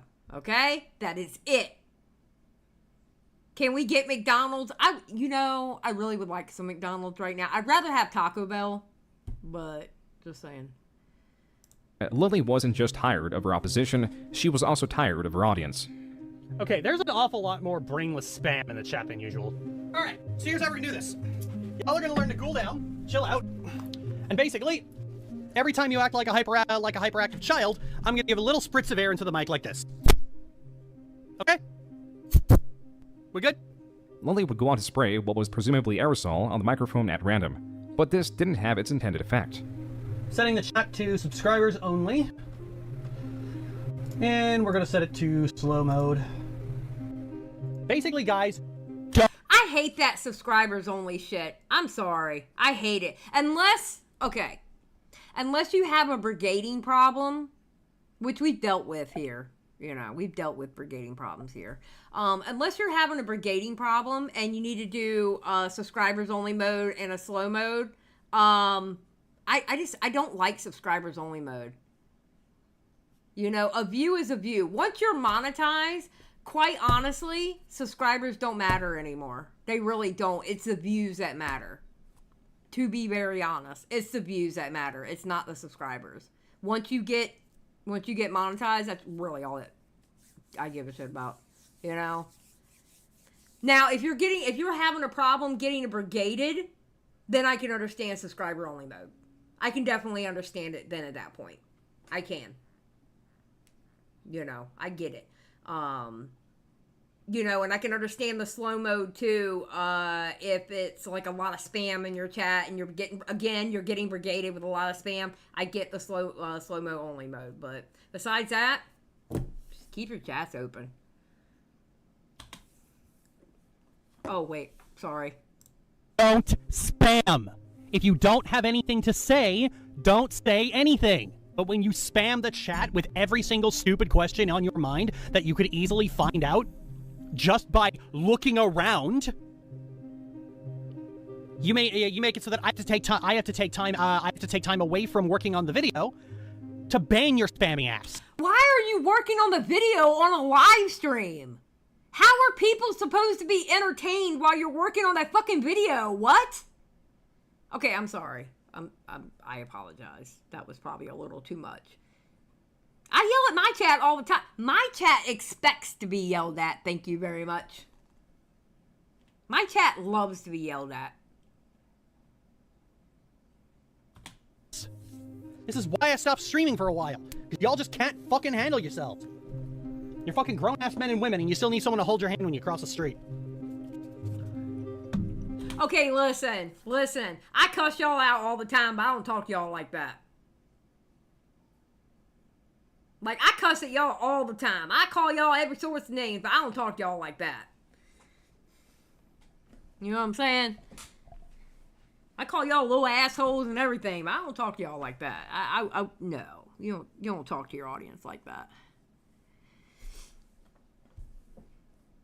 No, Xylie, you're right. She's either dumb or enjoys setting people up to be yelled at.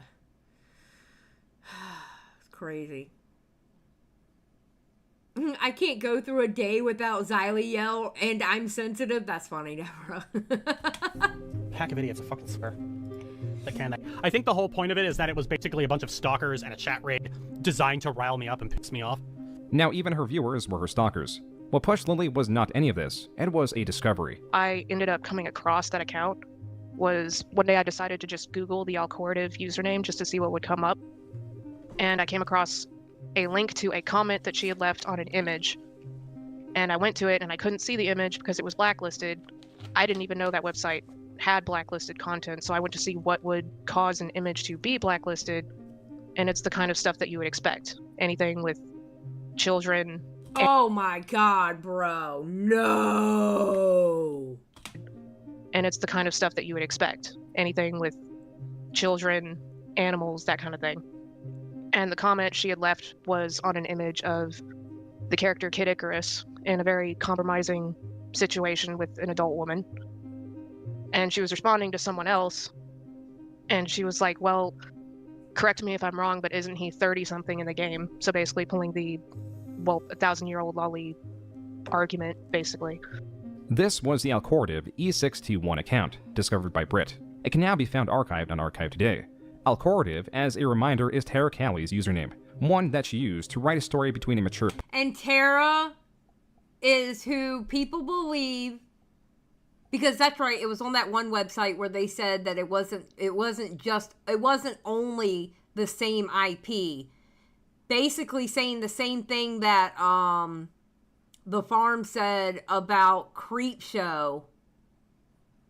Because that's how they caught Creepshow. It wasn't just the same IP, it was the same device also. And that's what they said about Tara, as far as Tara, Lily, and I think 2 other accounts, that it wasn't just the IP that was the same. So meaning that it was the same device too.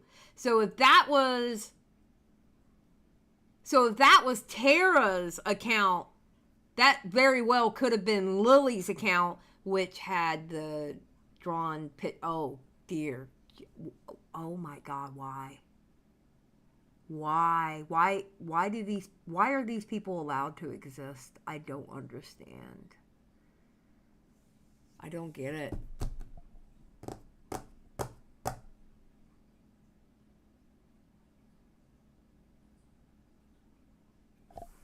Pony and her child. But according to Lily, Tara Callie is in prison, but perhaps someone usurped that username. It's only more suspicious because this Alcorative E621 account has an image of Gardevoir pleasuring a trainer as her profile picture, and as per her likes, and this very expansive website are very attuned to what Lily is known to like. Additionally, this account has a total of 4,339 favorited images. Being that this account was created on March 22, 2017, that means that up until it was archived on April 26, 2022, on average, this account favorited a little over 2 images daily on a website that is virtually only used to peruse sexual material. It was likely this that broke the camel's back, and why Lily uploaded her video discussing her opposition by labeling them as stalkers. I'm going to be talking about a few of my stalkers, and when I say that, I need to establish a firm disconnect between stalker and everyone else who has ever had a bad take about me. Between Twitter and Tumblr, there's the occasional weirdo who will have a dumb opinion about me or my work, or a YouTuber who makes one video about me and then fucks off forever, and I'm not going to be discussing them in this video. Nor am I going to be discussing people who have had legitimate reasons to be and remain angry with me in the past. We're talking about the recent group of them today, who, for the sake of not drawing attention to them, we will call Karen, Carol, Katie, Ellie, Skylar, and Val. While Lily keeps them anonymous, to an extent, by how she describes them, one can perceive who most of these figures represent. From left to right, starting at the top row, these are Britt, Poppy, Blake's girlfriend, Lizzie, Patchwork, and Cypher. Karen, it was the fact that I ended a friendship with her because of her being an aggressive fair-weather friend, and in retaliation, she has spent 8 years accusing me of everything from secretly being another person entirely, faking being trans to get in her pants, despite the fact that our friendship ended shortly after I came out to her, and I had already been in her pants years prior, and inventing quote-unquote embarrassing stories to share with the older stalkers like FNGR and Vita. Lily. Jesus Christ. What the hell? Claims Britt accused Lily of being Tara Callie, ignoring all of Tara Callie's... Oh, so now she's turned it on to someone else? Wait, so now Lily is saying that Britt was actually Tara? And I had already been in her pants years prior, and inventing quote-unquote embarrassing stories to share with the older stalkers like FNGR and Vita. Lily claims Britt accused Lily of being Tara Callie, ignoring all of Tara Callie's highly unconvincing story or even attributes like being a 6'3" woman that has the exact same fetishes and writing style that Lily has, and that largely used her presence to convince her victims to flirt with Lily. Lily also, as the text stated, believes that Britt is possibly a TERF, but presents this without any evidence. Oh, of course you're going to say that because it's a person who doesn't like you. Jesus Christ, it's so obvious. Baron for 5. No, Lily is saying Britt was lying about Tara Callie being Lily. Yeah, but he said here... Okay, hold on. Entirely, faking being trans to get in her pants, despite the fact that our friendship ended shortly after I came out to her, and I had already been in her pants years prior, and inventing quote-unquote embarrassing stories to share with the older stalkers like FNGR and Vita. Lily claims Britt accused Lily of being Tara Callie, ignoring all of Tara Callie's okay. highly unconvincing story. Okay, all right, Baron, you're right. I heard it wrong. Thank you, Baron. I appreciate the check. Thank you for the 5. or even attributes like being a 6'3" woman that has the exact same fetishes and writing style that Lily has, and that largely used her presence to convince her victims to flirt with Lily. Lily also, as the text stated, believes that Britt is possibly a TERF, but presents this without any evidence. Lily then closes Britt's section, stating that she got in her pants anyway. She then calls Poppy. Oh God, please don't tell me that's the same Poppy. Please do not tell me that is the same Poppy that people were covering a few months ago. Aiden is talking mad shit about you in the Cabal server. Well, you tell Aiden that I don't have to get paid $50 to kick him. Okay? Smaggle? You tell Aiden that I don't have to get paid $50 to kick his ass out. Okay? It is, oh dear God, no. That's the same Poppy? What? What does Poppy have to do? Oh God, why do these people be around each other? Oh my God, these freaks, they're freaks everywhere. Oh my God, I just want to pull my hair out. It's like you can't talk about these motherfuckers without having to bring up somebody else. Who then in turn you have to bring up somebody else. And then in turn you have to bring up somebody else. And then somebody else. And then somebody else. It's like every single person's fucking story intertwined. It's literally what is it, the Sunny in Philadelphia or whatever fucking meme with the goddamn board and like the red string and the pictures and the list and shit. There is no linear story that comes out of that fucking community. Holy shit! It's like you cannot talk about one person and their issues without bringing up other people and their issues. Fuck! Listen. If y'all are in those communities, I urge you to get out. I urge you. Save yourself. Save yourself. Because this is stupid. This is crazy.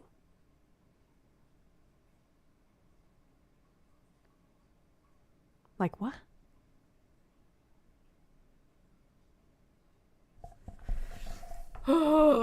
Okay, let's go talk about Poppy. Evidence. Lily then closes Britt's section, stating that she got in her pants anyway. She then calls Poppy a right-wing grifter for defending a different creator and criticizes her. I mean... Got in her pants anyway. She then calls Poppy a right-wing grifter.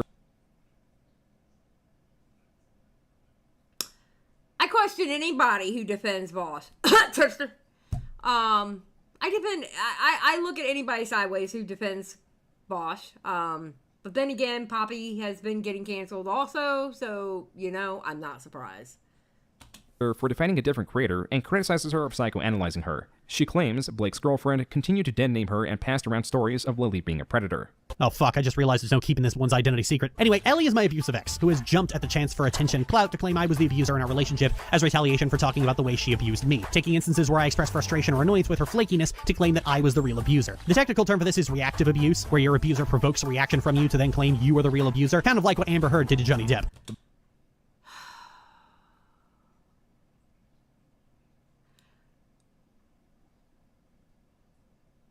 I often wonder, after watching this video, and we're not done yet, I wonder why Essence of Thought decided to go after Lily. And I know she said it in a video, because I believe I covered it when she said it. But I wonder why Essence of Thought decided to go after Lily.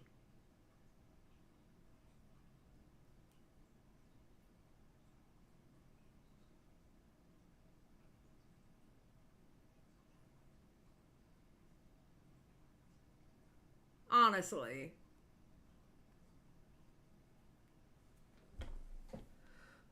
Did Lily just compare herself to Johnny Depp? Yes. Yes, Baron, she did. Yes, she did. That was Lizzie. What Lily failed to bring up was how she would cheat on Lizzie by flirting with Tumblr users, or how she disregarded her breaking down on camera when drawing the nudes that Lily requested, or how Lily continued to show her lewd art on stream to get back at Lizzie. Next, Lily covers Patchwork, making claims that are difficult to verify as Patchwork hasn't left much of a footprint. Okay, wait a minute. Is Patchwork the one that talks to Lio? Is that true? Or am I thinking of someone else? Was Patchwork the one that talks to Lio? Used to, but yes. Okay, so Patchwork is gone now, is what you're saying. Okay, used to. Okay, so past tense. Got you. Thank you. All right, past tense. Thank you.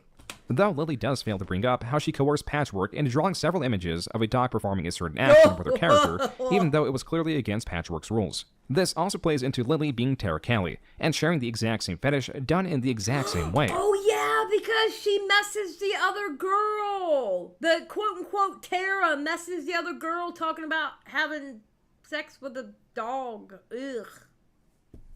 The last person Lily covers is Cypher, who runs a gossip blog on Tumblr. And this is not yet 1/3 of the way into the video, as Lily attempts to lessen the reasons why people hate her. The inciting incident is usually the Steven Universe video, the videos talking shit about Cachador and Raylo, the videos talking positively about Family Guy and The Big Bang Theory, or an old shitpost thread where I gave comically bad writing advice like all sex scenes need a harmonica solo, and if at first you don't succeed, give up and do something else. Lily is now stating that her 100 writing tips thread is a quote-unquote shitpost thread, meaning she finds this advice to be absurd. This means that her point 11, don't pair adults with minors, that's pedophilia, is absurd, and that point 12, don't sexualize teenage characters, is also absurd. As for Stockholm and the more serious claims, Lily skirts these. Now, here's the thing. I'm not here to address every single claim they have ever made. There are too many, and they often contradict each other. Like, I'm simultaneously an anti-sex Puritan, but also an aggressive pervert who definitely has secret accounts on porn sites that they can't actually link to me. Side note, throughout the entirety of research for this video, never has a claim been found that Lily is an anti-sex Puritan. They've been doing this Oh, that's so funny. Joon. Oh my god. Joon the King is a little shady with that one. but also an aggressive pervert who definitely has secret accounts on porn sites that they can't shady. actually link to me. Side note, throughout the entirety of research for this video, never has a claim been found that Lily is an anti-sex Puritan. They've been doing this shit for 12 years. It has never made an actual negative impact on my career. Yes! Even That's the meme! That's the is an anti-sex Puritan. They've been doing That's the meme that I was talking about. Literally. Like, you can't name one without it being connected to another with this. Oh my god, bro. this shit for 12 years. It has never made an actual negative impact on my career. Even Josh trying to slander me with a larger platform than me resulted in a 2,000 subscriber loss, which at the time equated to 5% of my total audience. And there has never been a dent like that made since. So it's clear why they want me so badly to take it seriously, because taking their outlandish accusations and addressing them seriously gives them validation they don't otherwise have. This video is very wrong. Lily states that these people, like Lizzie or Britt, are stalkers, when Lizzie has made it clear that she is so exhausted with Lily that she began blocking people updating her about Lily. I don't blame her. You gotta do what you gotta do. If you're trying to escape somebody constantly talking about you, then your supposed friend should not be in your DMs messaging you about them. I don't want to hear anything about them. Stop messaging about them. If you continue to message me about them, I'm going to block your ass because I need peace in my life. And if cutting you out is a way for me to get my peace, then I will get my peace. And bye, bitch. Period.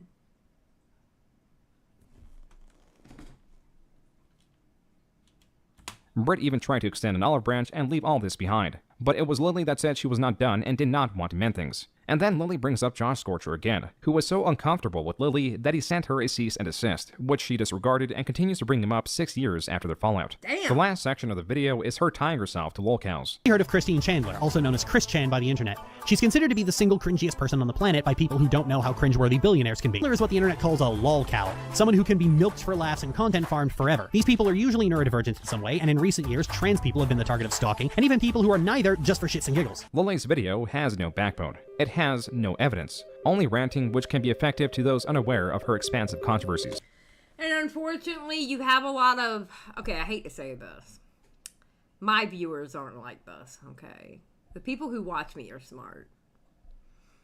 But you have a lot of people on the internet who will literally watch a video and they can be shown no evidence whatsoever, but because it was written on a note or it's on the screen, they automatically believe it because it's there. They don't understand nuance, and they don't understand what evidence is. But because it comes out of the creator's mouth, they automatically believe it. It is literally an epidemic. You know? Seriously. It literally is an epidemic. It's horrible. Y'all need to stop. Like, a perfect example, I was getting that one part wrong, and Baron fixed me right up. Like, no, that's not what she's saying. No, that's what you're supposed to do. You know? A comment left under Lily's video emphasizes what is wrong with it. Quote, why not show clips or text of said abuse? You can black out names and whatnot. Unquote. Lily responds by stating, quote, it's not the point of the video. Unquote. With Lily's video misrepresenting the people she wronged, there were some responses I from know those who that is. Unquote. With Lily's video Wait, that's Cat Black, isn't it? Isn't that Cat Black? I think that's her name. Cat Black? I used to watch her stuff every now and then. Long time ago. Yeah, Cat Black. representing the people she wronged, there were some responses from those involved, like Patchwork. A lot of it was her openly complaining about being dissatisfied sexually with Lizzie. I had no idea why she was telling me this, of all people. And anytime I brought up, well, maybe negotiate and establish safe words like Lizzie wants, or even just suggesting Lily talk to her, she would say that Lizzie would have a breakdown anytime Lily tried to criticize her. She would also remark that the not safe for work fanart she got was never extreme enough, or that all that was capable of making her feel better when she was dysphoric was smut. Patchwork in this now deleted video shows the censored versions. You know what? Go see a fucking therapist.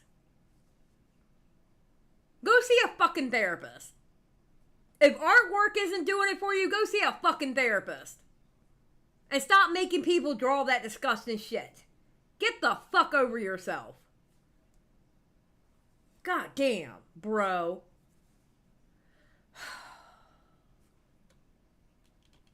Of the dog with Lily's character alongside other gruesome artwork Lily commissioned. These pieces are so vile that even in their censored versions, they cannot be shown. These still pale in comparison to the graphic descriptions that can be found in Stockholm, a work that was more well known in the year 2023 than it possibly ever was. This is because of a re-upload of a video attributed to Sea Princess Opal, who claims to have read the entirety of the work. The first 25 minutes or so of this hour and 9-minute long video are dedicated to proving that Lily did write Stockholm. The rest goes into a summary of the series, which in turn is a summary of her own summary that can be found on the Wayback Machine. This summary is 101 pages long, and though sizable, it does well in cutting down what Stockholm was by summarizing the copious, descriptive sex scenes with lines such as, quote, and then they had sex, unquote. This also goes to show just how inflated Stockholm is with these sex scenes. This summary, and Stockholm in general, was making a comeback, because all of Lily's controversial past was still making its comeback, especially the ties between Stockholm and Lily's younger sister by a year, Courtney Pete. About what she tried to do to me as a kid. This is the reference to Stockholm. Just don't read her blog. She's hurt enough people. This was Courtney Pete in July of 2023 reaching out to creators Poppy and Xena.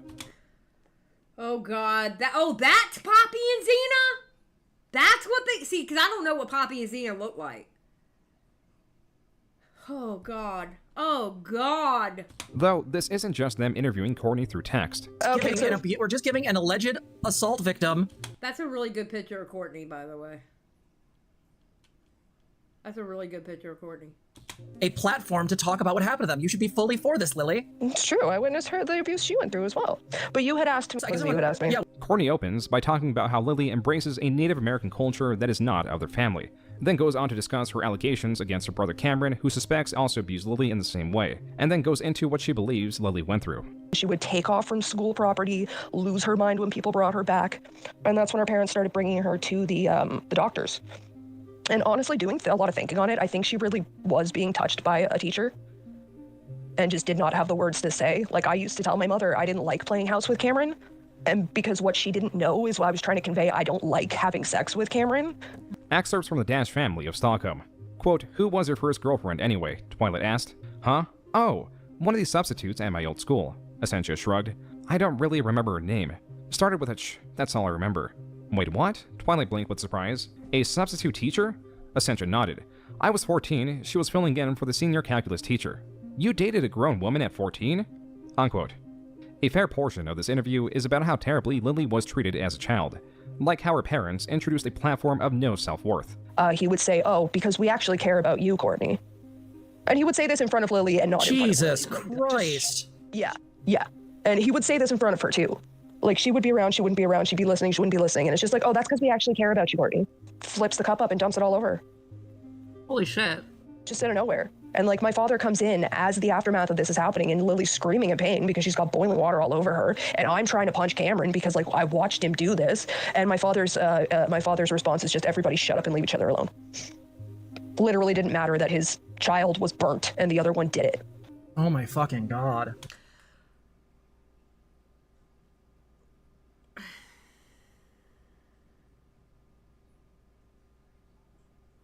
Not saying that it's right, but it is an explanation.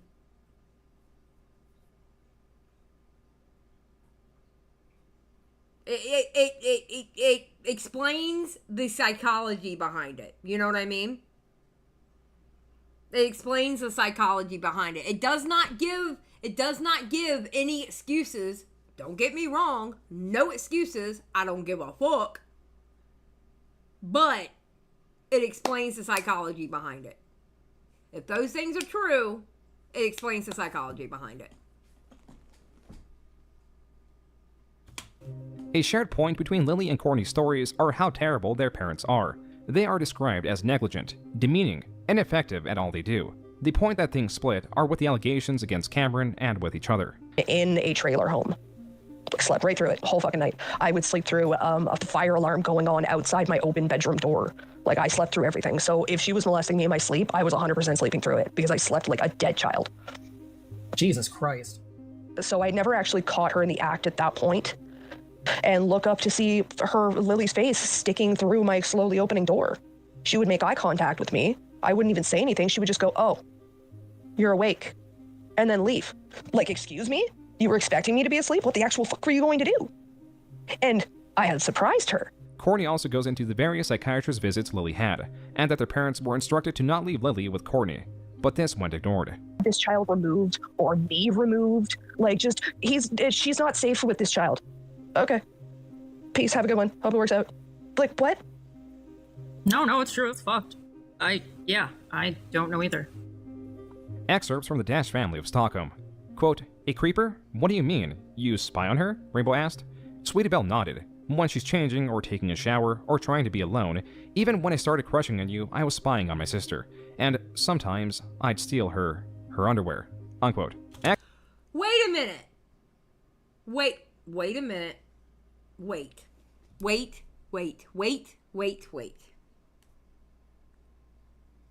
So what this is conveying is that Stockholm was actually based on Lily's life.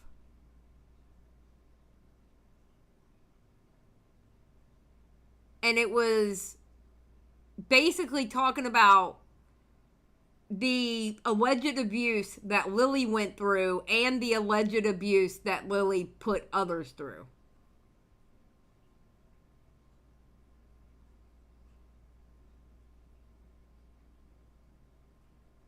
Oh, shit.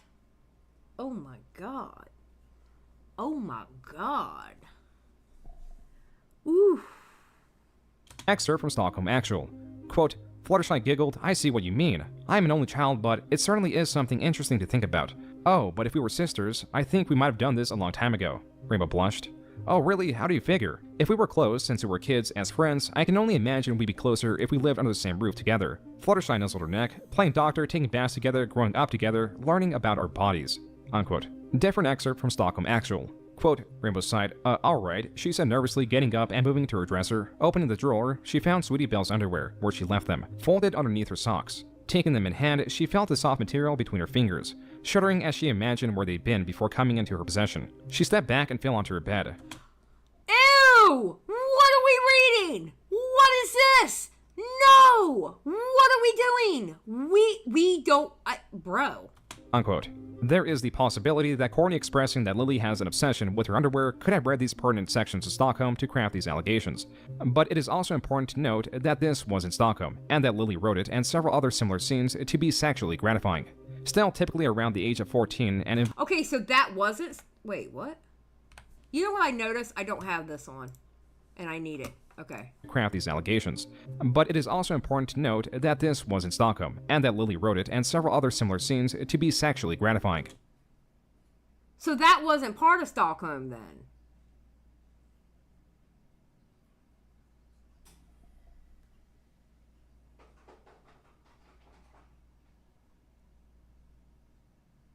Oh, I get it, Rat. I get it. Still typically around the age of 14 and involving a sister. And then Courtney, when she started talking about it, I believe Courtney was around 14 when she put the lock on her door. So there's like a really dark, weird potential connection there. Oh, Lily. Courtney goes on to how Lily was as a child. Well, she ended up assaulting school staff. The cops were called. They basically took her into custody, and she threatened to slit, in regards to me, my mother, my father, she threatened to slit all of our throats in her sleep in police custody. Sure, So, you sure she doesn't have BPD, like, but not treated? Fuck. No. So they go and search the house, and they search Lily's room, and what did you know? They find 2 big meat cleavers and a large carving knife in the holes in her wall that my parents didn't even know were missing. Right after she threatened to slit our throats. Now, my room shared a wall with Lily's. This was hardly the last time the police were involved. She carved a knife in shop class out of wood and then threatened a pregnant teacher with it. And then when that didn't get her what she wanted, she tried to push this pregnant teacher down a flight of stairs. So then the cops were obviously called, and they took her into custody, and they came and they questioned me because she was saying some worrying shit. And they basically asked me if she had been showing any worrying behaviors. So I directed them into her room, into the same holes in her wall where she had the knives, where she had her manifesto that she had shown me when she told me about her plan to shoot up Lockview High School. That's why she got expelled from Lockview High School and had to start going to Sackville High School. Jesus Christ. Oh my God.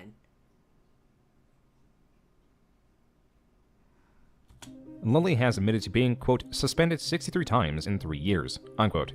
Though this number is likely an exaggeration, her being suspended at all is a possibility. All of this, from the violence to the voyeurism, is exactly what Tara was talking to Britt about in 2013. Here, Tara tells Britt that Lily sleeps shirtless with her hair down, and that Britt, quote, would cream yourself if you got a good look at her, unquote. And that, quote, she won't let me do anything with her anymore, so I spy on her when she sleeps, unquote.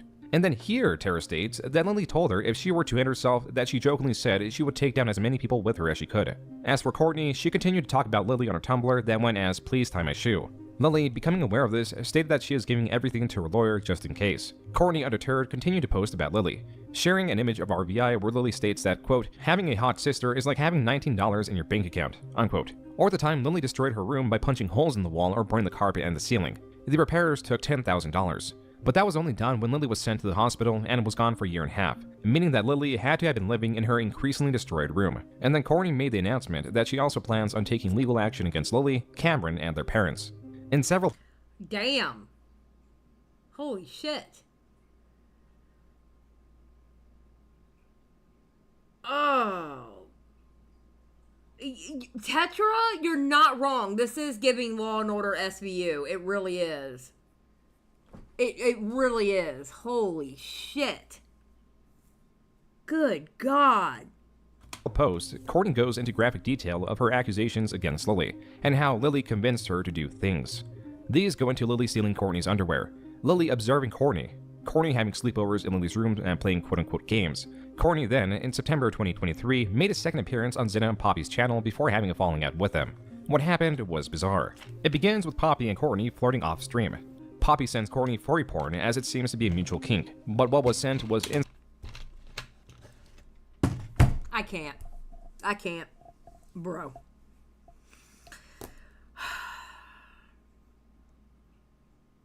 Really? Really? We had to go into the furry porn? We didn't touch every other degenerate thing, and now we're going into furry porn. Yeah, Key, go get your second iced tea. It sounds like you're gonna need it.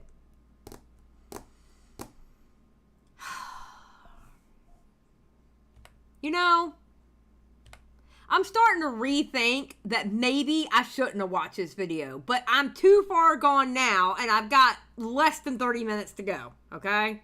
But I'm kind of regretting the choice to do this. Playing quote-unquote games. Courtney then, in September 2023, made a second appearance on Xena and Poppy's channel before having a falling out with them. What happened was bizarre. It begins with Poppy and Courtney flirting off-stream. Poppy sends Courtney furry porn as it seems to be a mutual kink, but what was sent was incest furry porn that initially perturbed Courtney. Wait! Back after my first stream with Poppy, when she started coming on to me, she sent me incest furry porn. Sibling incest furry porn.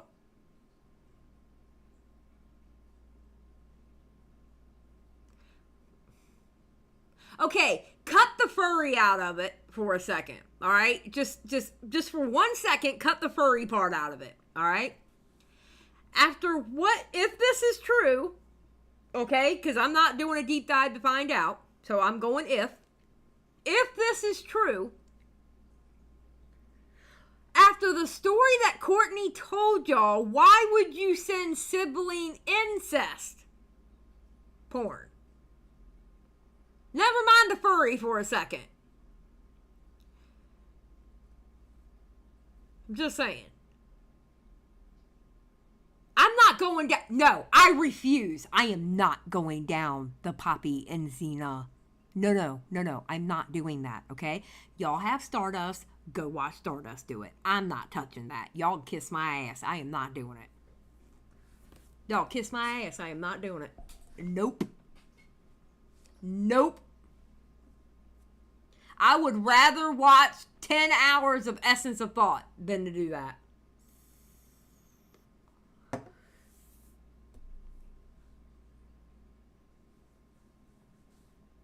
Oh my god. Okay, let's hear what she had to say. Hold on. Okay. Happened was bizarre. It begins with Poppy and Courtney flirting off-stream. Poppy sends Courtney furry porn as it seems to be a mutual kink, but what was sent was incest furry porn that initially perturbed Courtney, but she continued to flirt with Poppy, eventually sending her a nude photo of herself. Poppy writing out a timeline of events, and the timeline mentioned— Wait, who sent the nude photo? Courtney or Poppy?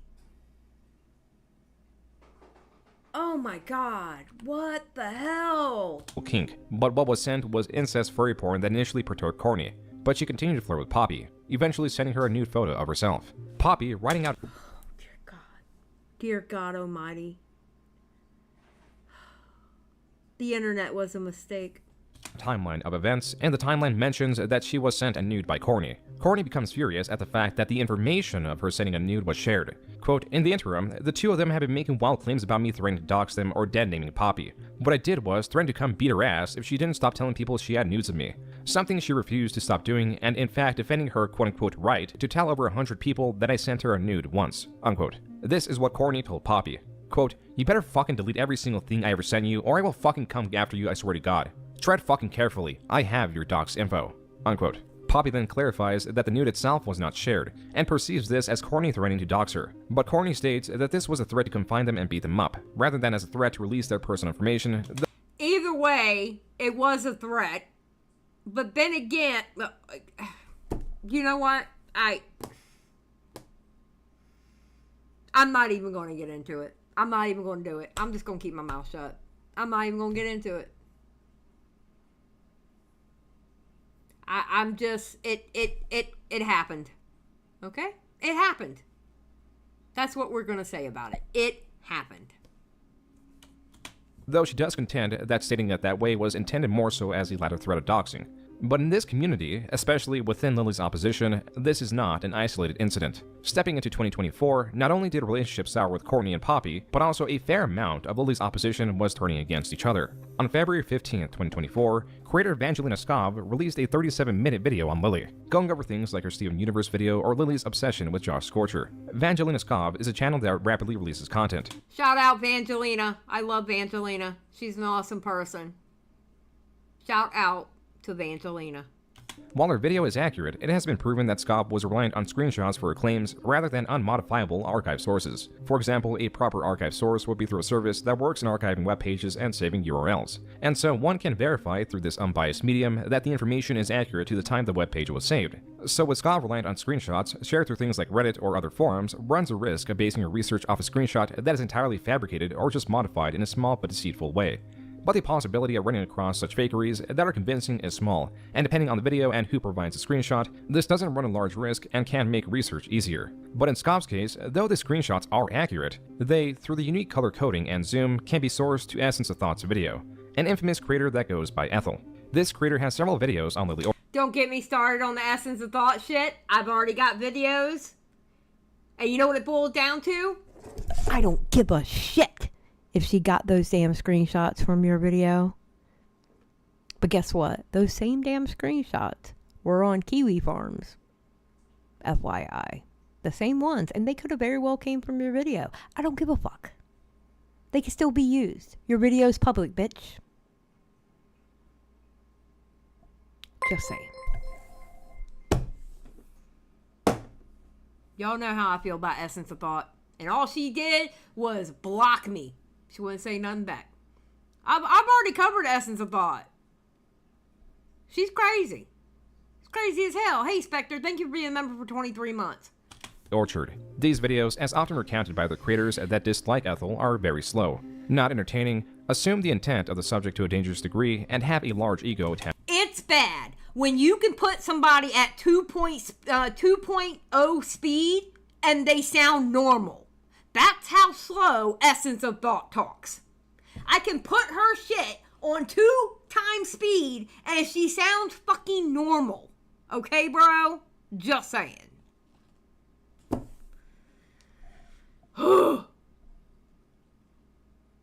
Attached to them. With Scov's video performing somewhat well and outperforming some of Ethel's own videos, Ethel, seeing that some of the screenshots she dug up were in Scov's video, emailed Scov stating that the screenshots Scov's used were identical to her unique color coding of them, and then goes on to accuse Scov of plagiarism. Ethel continues by stating that there wouldn't have been a problem if she just cited her in some way. But because Scov did not... Okay, Joon, I'm telling you now, and I mean this with all my heart, you better bring up how Vangelina is friends with Rachel Oates. And that's why Essence of Thought went after her, because guess what? Other creators used those same screenshots and Essence of Thought didn't say shit to them. But she went after Vangelina because Vangelina is good friends with Rachel Oates. You better have your shit straight. Do so, Ethel is demanding 30% of what the video earned, which includes AdSense, the Patreon earnings of the month it was released, and even earnings from the sponsor in the video. Additionally, Ethel is demanding a correction/apology on social media as well as an explanation of the issue in her description. Scov, not wanting to pay Ethel in what can be perceived as extortion, did update her description to expand on the sources she used, citing Lily's gossip blog as a source for the screenshots, meaning the likely happening was that a person screenshotted Ethel's original videos. Someone shared it to the gossip blog. Possibility. There you go. There you go, Joon. That's good. Meaning the likely happening was that a person screenshotted Ethel's original videos. Someone shared it to the gossip blog or they found it themselves, and Scov used those screenshots from the gossip blog. Through this, Scov would have no interaction with Ethel's video. But to appease her, she later added Ethel as a source. With the initial update of her description not including Ethel noticing emailed Scov stating that she can prove plagiarism with a clever application of quote-unquote data triangulation, and that Ethel is giving her one last chance before going public with everything. And on March 2nd, 2024, she did go public and released her video that breaks down how these screenshots were sourced from her. And we tore that video up. We tore that video up. Oh my god, I tore that video up. Alongside encouraging Scov's audience to unsubscribe from Scov's Patreon. So, if you're a fan of hers, especially if you're someone who donates to her Patreon, are you going to prove her right? Or are you going to have some damn self-respect? Ethel, at the end of the video, also ties what she believes to be plagiarism as affecting her foot, teeth, and more. But the fact remains, at the time... When she... In that video, when she was talking about how she had, like, the foot problems and her partner, like, almost losing her job and something with a tooth in somewhere about teeth or something like, oh my god, it was fucking hilarious. Like, bro, this ain't got shit to do with what the fuck you're talking about. What are you doing? What are you doing, Ethel? Evangelina Scowl plagiarized me, I was getting ready to have surgery, meaning she added to said stress. It's safe to look back now. All of this has been a problem for my work since all of my various appointments, first for my teeth, then for my foot, have been in the middle of the day. I'm here and I'm ready to be heard. Drawing inspiration from Tay Pratchett's Going Postal for a second, Scowl, if you're watching this, I'd like you to hear what I have to say to you personally. I don't give a shit what you got to say. Shut up, Ethel. You may not have thought to, but in 100 small ways, you have snatched the bread from my starving mouth. Ethel's video was not received well. However, Scow's response was. But while, or after they had sent the first email to me saying, pay me 30% of your income, they tweeted and sent an email to the sponsor of that video to try and, what it looks like, to harm my income. So my fears were confirmed, at least in my opinion, that this was somebody who was maliciously trying to attack me. It was absolutely extortion. Ethel literally tried to extort her. And I will stand 10 toes down with that. I stand 10 toes down with that fucking assessment of the situation. She was absolutely trying to extort Evangelina. 100%. Now, I know that drama. That drama, I was all up in that drama. 100% she was trying to extort her. It was disgusting. I wouldn't have used Essence of Thought as research for my video, because I don't trust them as a source of information, given what I know about them and how I've seen how she goes after people and how she twists things and how she lies about things from my understanding. A big talking point of this was the perceived extortion, but Ethel in a follow-up video to Scow's response states, except, as anyone who watched our video or actually read the emails for themselves would know, Sco's plagiarism was always coming to light, regardless of whether they paid the compensation we felt we were owed. Fuck off! Oh my god, I'm getting mad all over again like it just happened. Jesus Christ. This is Ethel essentially stating that her statements were not threats, they were a promise. Whatever the case, Ethel's hyper-academia-based approach to all this was both a misunderstanding of the YouTube environment she stands in, and another example of how combative those attempting to bring Lily to light could be. Even Courtney made a video on Ethel, which Ethel reciprocated with a video on Courtney. And on May 16th, 2024, creator I Love Compossible a Lot made her own video against Lily. This was of particular note because she, up until recently, was a friend of Lily's. Besides interviewing Courtney and Britt and introducing another accusation against Lily, she also has audio from a call of her confronting Lily. In this call, Stockholm is brought up, where Lily claims his story was about her. Ooh, we got a call. We got a call. Let's go, let's go, let's go. Her killing pedophiles. Right. Well, from my understanding, the context or Scootaloo and some of the other CMC have like relations with the with Rainbow Dash and stuff. Nope. I generally just don't talk. I just generally don't talk about it because, you know, it's one of the most. It's one of the more persistent pieces of fiction that pass around about me, because nothing passes the rounds better than passes the rounds more than trans girl predator. Right. And just. Okay, I just don't talk about it. I don't acknowledge it. I don't give it attention. That's pretty much all it's been. So, as a favor to you, if I reached out to Courtney and got her to apologize for the trans. No. I do not want you to reach out to Courtney at all. Okay. Well, let me put it this way. I don't feel comfortable with any of this, Lily. I don't feel comfortable with these allegations against you. I just don't. So. All right. Goodbye. Okay. Bye. Lily, as a direct response to Ethel's many videos on her. Oh shit. And I Love Compossible a Lot's recent video, she released her own video titled, I've Been Harassed and Lied About for 12 Years. This video isn't going to cover everything. It mostly covers the accusations of me being a groomer. Okay, I remember this video coming up. I think I saw it on my Twitter feed. I think that's where I saw it. I think I saw it on my Twitter feed. And I was like, oh my god. About for 12 years. This video isn't going to cover everything. It mostly covers the accusations of me being a groomer, the accusations my sister has made, and someone's weird tangent about my heritage. If you're here asking about Madhouse or Iris and Kira or Scars or whatever other project you found in my back dumpster, you're gonna have to wait until another time. This is the important shit. This means Lily would... No, Zane, we didn't watch this one.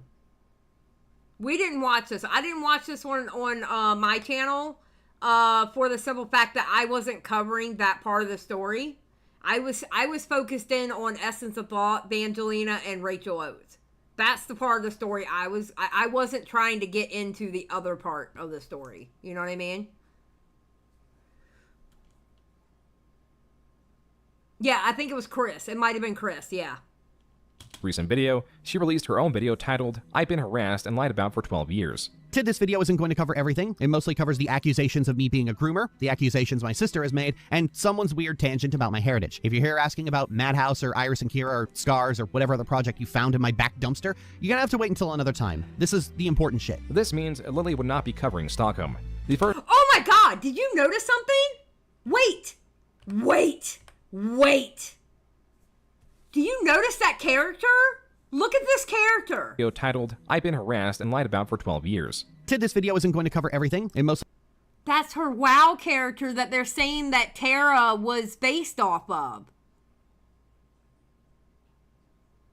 Sakura, thank you for the $4.99. Thank you for the super sticker of the little dog saying bravo. Thank you. covers the accusations of me being a groomer, the accusations my sister has Yeah, made. that's the WoW character that people are saying that's who Tara was based off of, who may have possibly, more than likely, actually been Lily, who was her beta before she came out as Lily. Oh my fucking god, full circle. What the fuck? What the fuck? Oh my god, it's full circle! Holy shit, I think I understand now.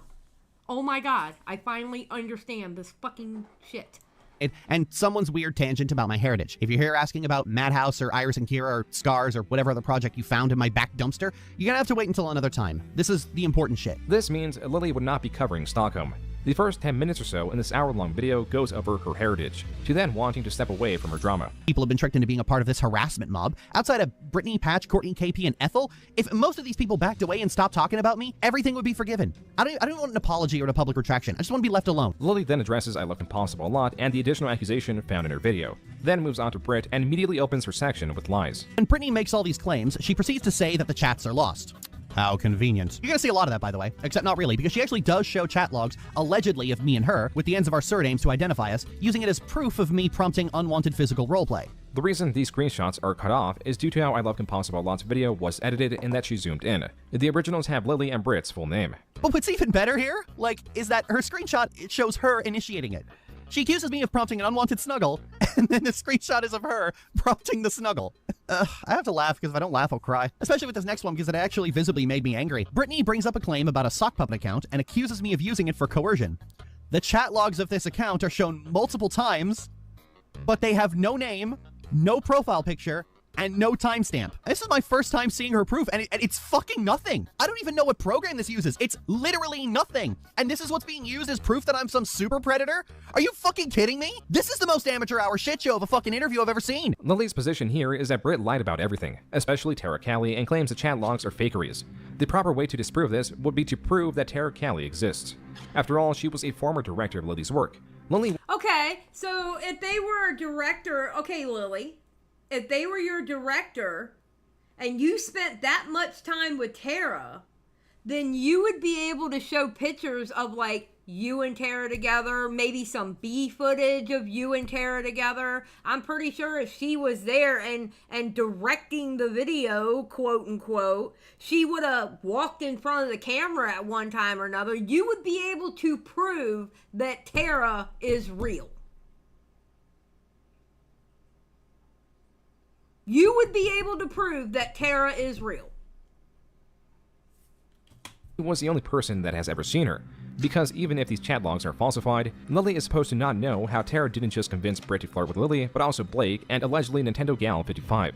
What's more, Lily closes the section by stating that she won't be talking about Patchwork and shows the least lewd art she commissioned. There are a significant amount of holes in this video already. The next 17 minutes are dedicated to Ethel and a minor that allegedly watched one of Lily's streams where she flashed her breasts. So Glade, if you're watching this, I have no idea why you would be. I should have just straight up told you why it was 18 plus and saved us all the trouble, and I'm sorry. So while this incident is a pretty cut and dry instance of me dropping the ball as a server admin, Ethel decided to run with it. After a lengthy section discussing Ethel, her methods, and playing with the possibility of suing her, Lily then moves on to Courtney. He said, she said that we're going to get. Neither of us have evidence for our claims, and the most I have is Courtney contradicting herself. So moving on to the big one, Courtney Pete. Lily, besides denying Courtney's claims entirely, states that it was Courtney that was a predator and blackmailed Lily because Courtney was perceived as the favorite. As for the contradictions in Courtney's story, there are none that Lily presented. Lily makes it a point to state that the ages in Courtney's claims don't make sense for what she is being accused of, and that their parents, if Courtney was truly the favorite, would have believed Courtney right away.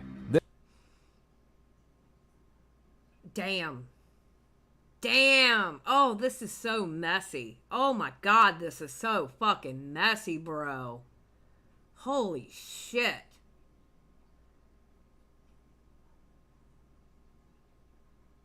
This is not a contradiction, it is just a complexity of who they are.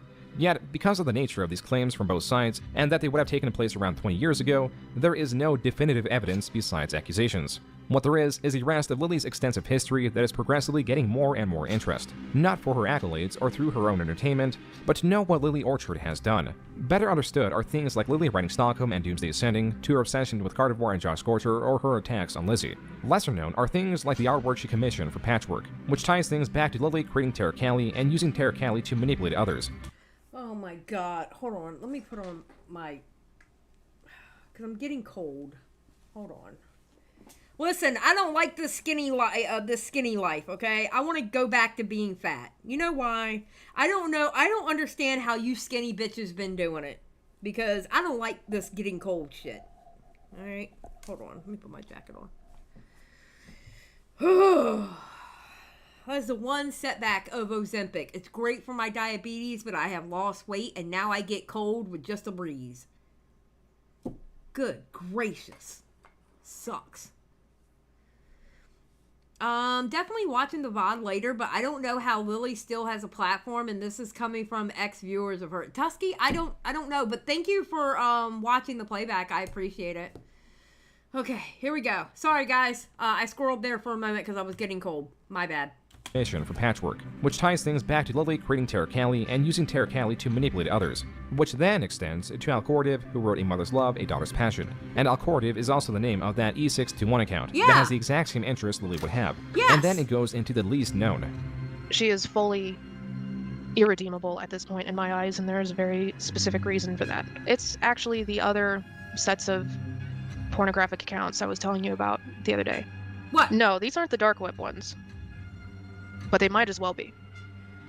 So, after the E621 account was found, the one under the Alcordiv name with all the depictions of kids doing weird shit, that account went dormant. A little while later, an anonymous person reached out to me and Gallade on Tumblr saying that they had found three or four accounts, all with usernames that related back to Lily in some way, on a website called Senkaku Complex. I had never heard of that website, and apparently it is known for hosting some of the worst stuff that you can find on the surface web. Oh, Jesus Christ. No. Come on. Oh my God, bro. Come on. Really? Really?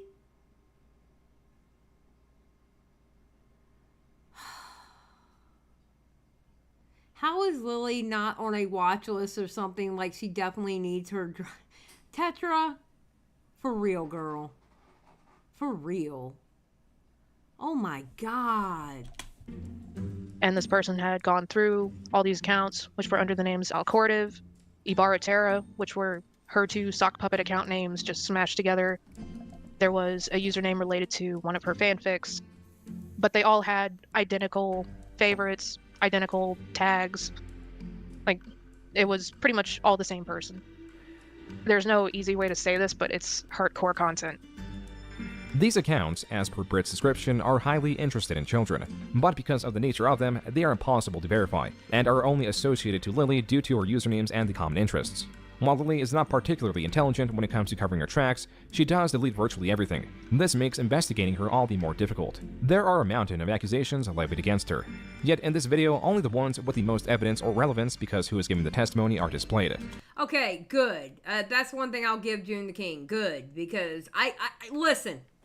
I can't stand videos that include the fluff that honestly, like, you look at it and go, where's the evidence for it? Why is this even here? Like, it sounds really bad, but there is no evidence. quite honestly, if there is no evidence or no kind of corroborating stories or nothing to corroborate it, then why are you even mentioning it?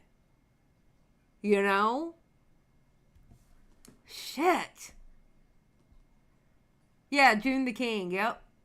The job for police to investigate Lily, especially for Stockholm, would be difficult, as they would have to understand FemFetch and its relation to FemFiction, and understand how Stockholm was retrieved in its original state, and understand what My Little Pony is, and that there exist human forms of these characters, and they would have to go over the entirety of the 700,000 word long work, and then also pin Lily for distributing it, which could be tied to her Boss Spawn account, which gave out a Google Drive link. But also, the Drive link is dead, so it is not possible to verify for certain that it was Stockholm. On top of that, Lily is a public figure. Concerned viewers of any creator calling the authorities to investigate someone does make the job of investigators more difficult, as the regular viewers reporting this would be more lax with reporting weaker evidence, and would make such an investigation more difficult to verify all these claims, which is why police will disregard it. This is all to say the current likelihood of Lily getting arrested is slim to none. Yep, that is very true. That is very true. You gotta have hard evidence. Yeah, but you know what though, Tetra? USA does the same thing. They get away with some bullshit here too. It's not just Canada. It's here too. I mean, Diddy's just now getting caught after, what, 30 years? You know? But her history has been stacked against her. She has progressively gotten more and more aggressive, erratic, unpredictable. She has now begun copyright striking critical works of her, and as long as she remains online, she will continue to cause havoc. This is not the end, but rather the beginning. Damn, bro.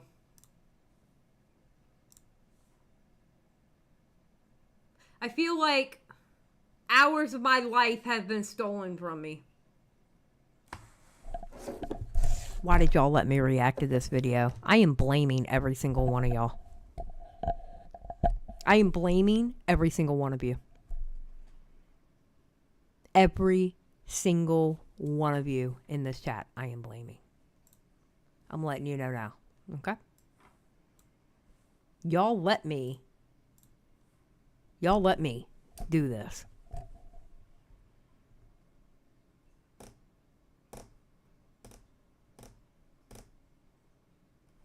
Jada's like, no, blame Matt. It's always Matt's fault.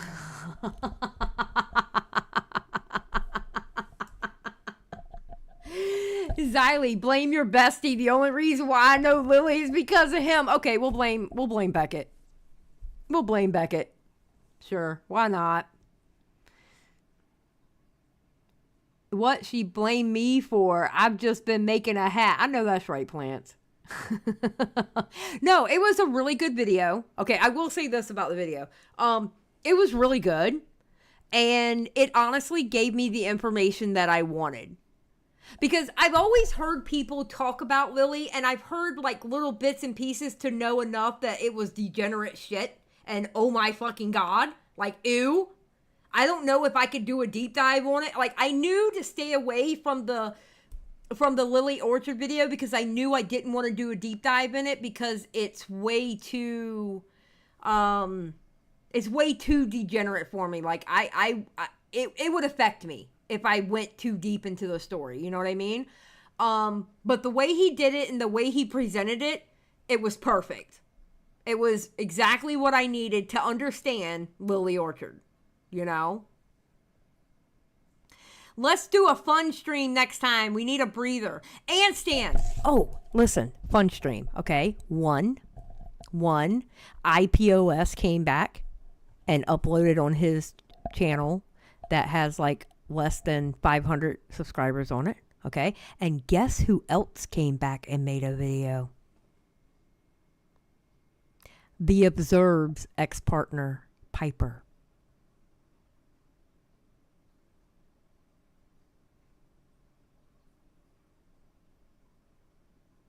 Well, he didn't make the channel today. He made it the day he uploaded that video. Yeah, Piper came back.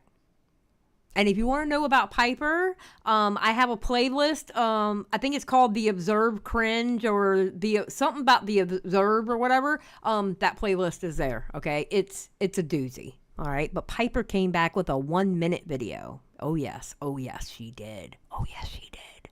Piper came back.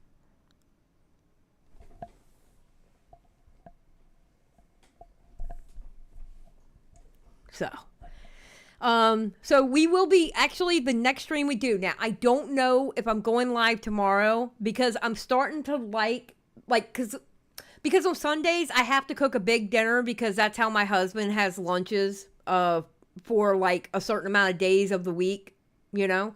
And I usually take that day to do like my house cleaning and stuff like that. So I don't know if I'm going live tomorrow. But the next live stream that I do, it should be multi-subjects that'll get cut up and Jaded can finally do some editing for me. Nothing bad happens in chill stream. I don't do chill streams anymore. Thank you very much. I don't do chill streams anymore. If you notice, I have virtually been drama-free since I stopped doing chill streams. Okay? We had a little hiccup with the Tea Party chat, group chat leaks, but besides that, I've pretty much been drama-free since chill streams have been gone. Okay, and same, girl, same, okay? We are going to have subjects, Ann, that we get to point and laugh at people, okay? I promise you, Ann, we get to point and laugh at people, all right? Don't you worry, girl, I got you. I got you. I got you, Ann.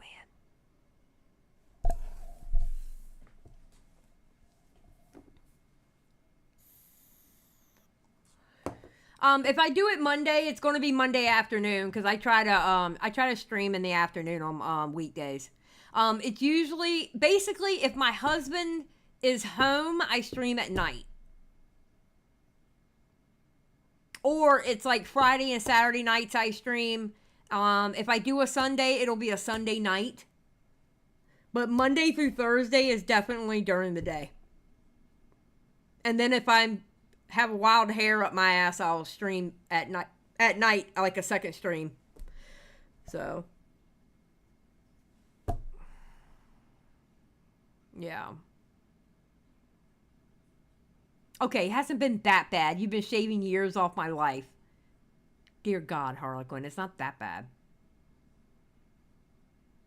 Do I still mechanic it up? No, Tetra. I am a glorious housewife. YouTube is my job now. YouTube be my job now, Miss Tetra.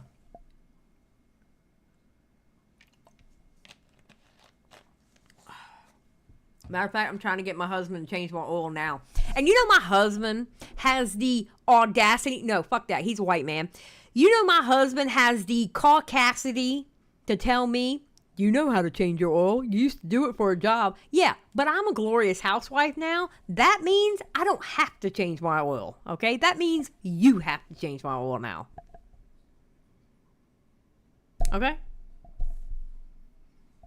He's trying to get me to change my own oil. I'm like, have you lost your damn mind? I'm a housewife now. I don't have to do that shit. I take care of inside the house. You take care of outside the house. The car is not parked inside the house. So that means you take care of it. Period. Tuh.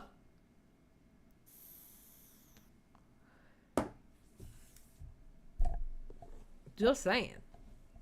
Don't come at me saying, don't you know how to change your oil? You know how to do it. You used to run the lube. I don't give a shit. I don't fix shit. He does it. He fixes all that shit. He gonna change my damn oil too. Shit. Mr. Xylie is amazing. I am very blessed to have the husband that I have. He's a good man. He's a very, very good man. So, if I do go live tomorrow, it'll be probably after my husband goes to bed. It'll be either like sometime around what time I started tonight. Maybe. Either way, it might be on RTU or it might be the multi-subject. I don't know yet. But I may go live tomorrow night. I'm not 100% sure. But we definitely will be going... Oh, wait. Will we be going live on Monday? Okay. Wait a minute. It might be tomorrow night, not Monday. I don't know if we're playing D&D on Monday or not. I'll have to ask the group chat if we're playing D&D. Because if we're playing D&D, then no, I will not be going live on Monday. So it might be tomorrow night. I don't know. Listen. I'll put it on the community tab and I'll put it on Twitter. All right? That's how we do things around here. We fly by the seat of our pants. So, shit. All right, I'm getting out of here. Y'all have a great night. And thank you for going through this hellscape of learning who Lily Orchard is. And I kind of wish I didn't do it. But then again, it was a great video. So, y'all have a good night. Peace out.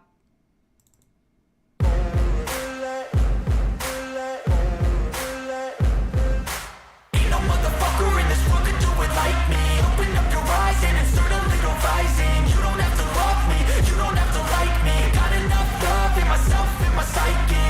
You should have the same in your brain nightly. If you wanna taste, bitch, you can fucking try me. If you wanna hate, bitch, you know where to find me. And if you go and hate this, you can fucking bite me. I'll be cruising in my lane fast, call it high speed. I've been working hard, yeah, I've been working nightly. If you think you'll win, ha, not fucking likely. I be taking shots, yeah, cold-blooded, icy. Watching numbers grow is what I call sightseeing. In the front row, run it up when they hype me. The following grows, they know how to ignite me. Call me CEO, I've been running shit right, see. And I ain't playing games, I create my own lane. Making pleasure out of pain, turning losses into gains. I'm the boss, I'm making change. I've been rocking this exchange, popping off and risking things. Gonna make a fucking name, I just wanna be famous.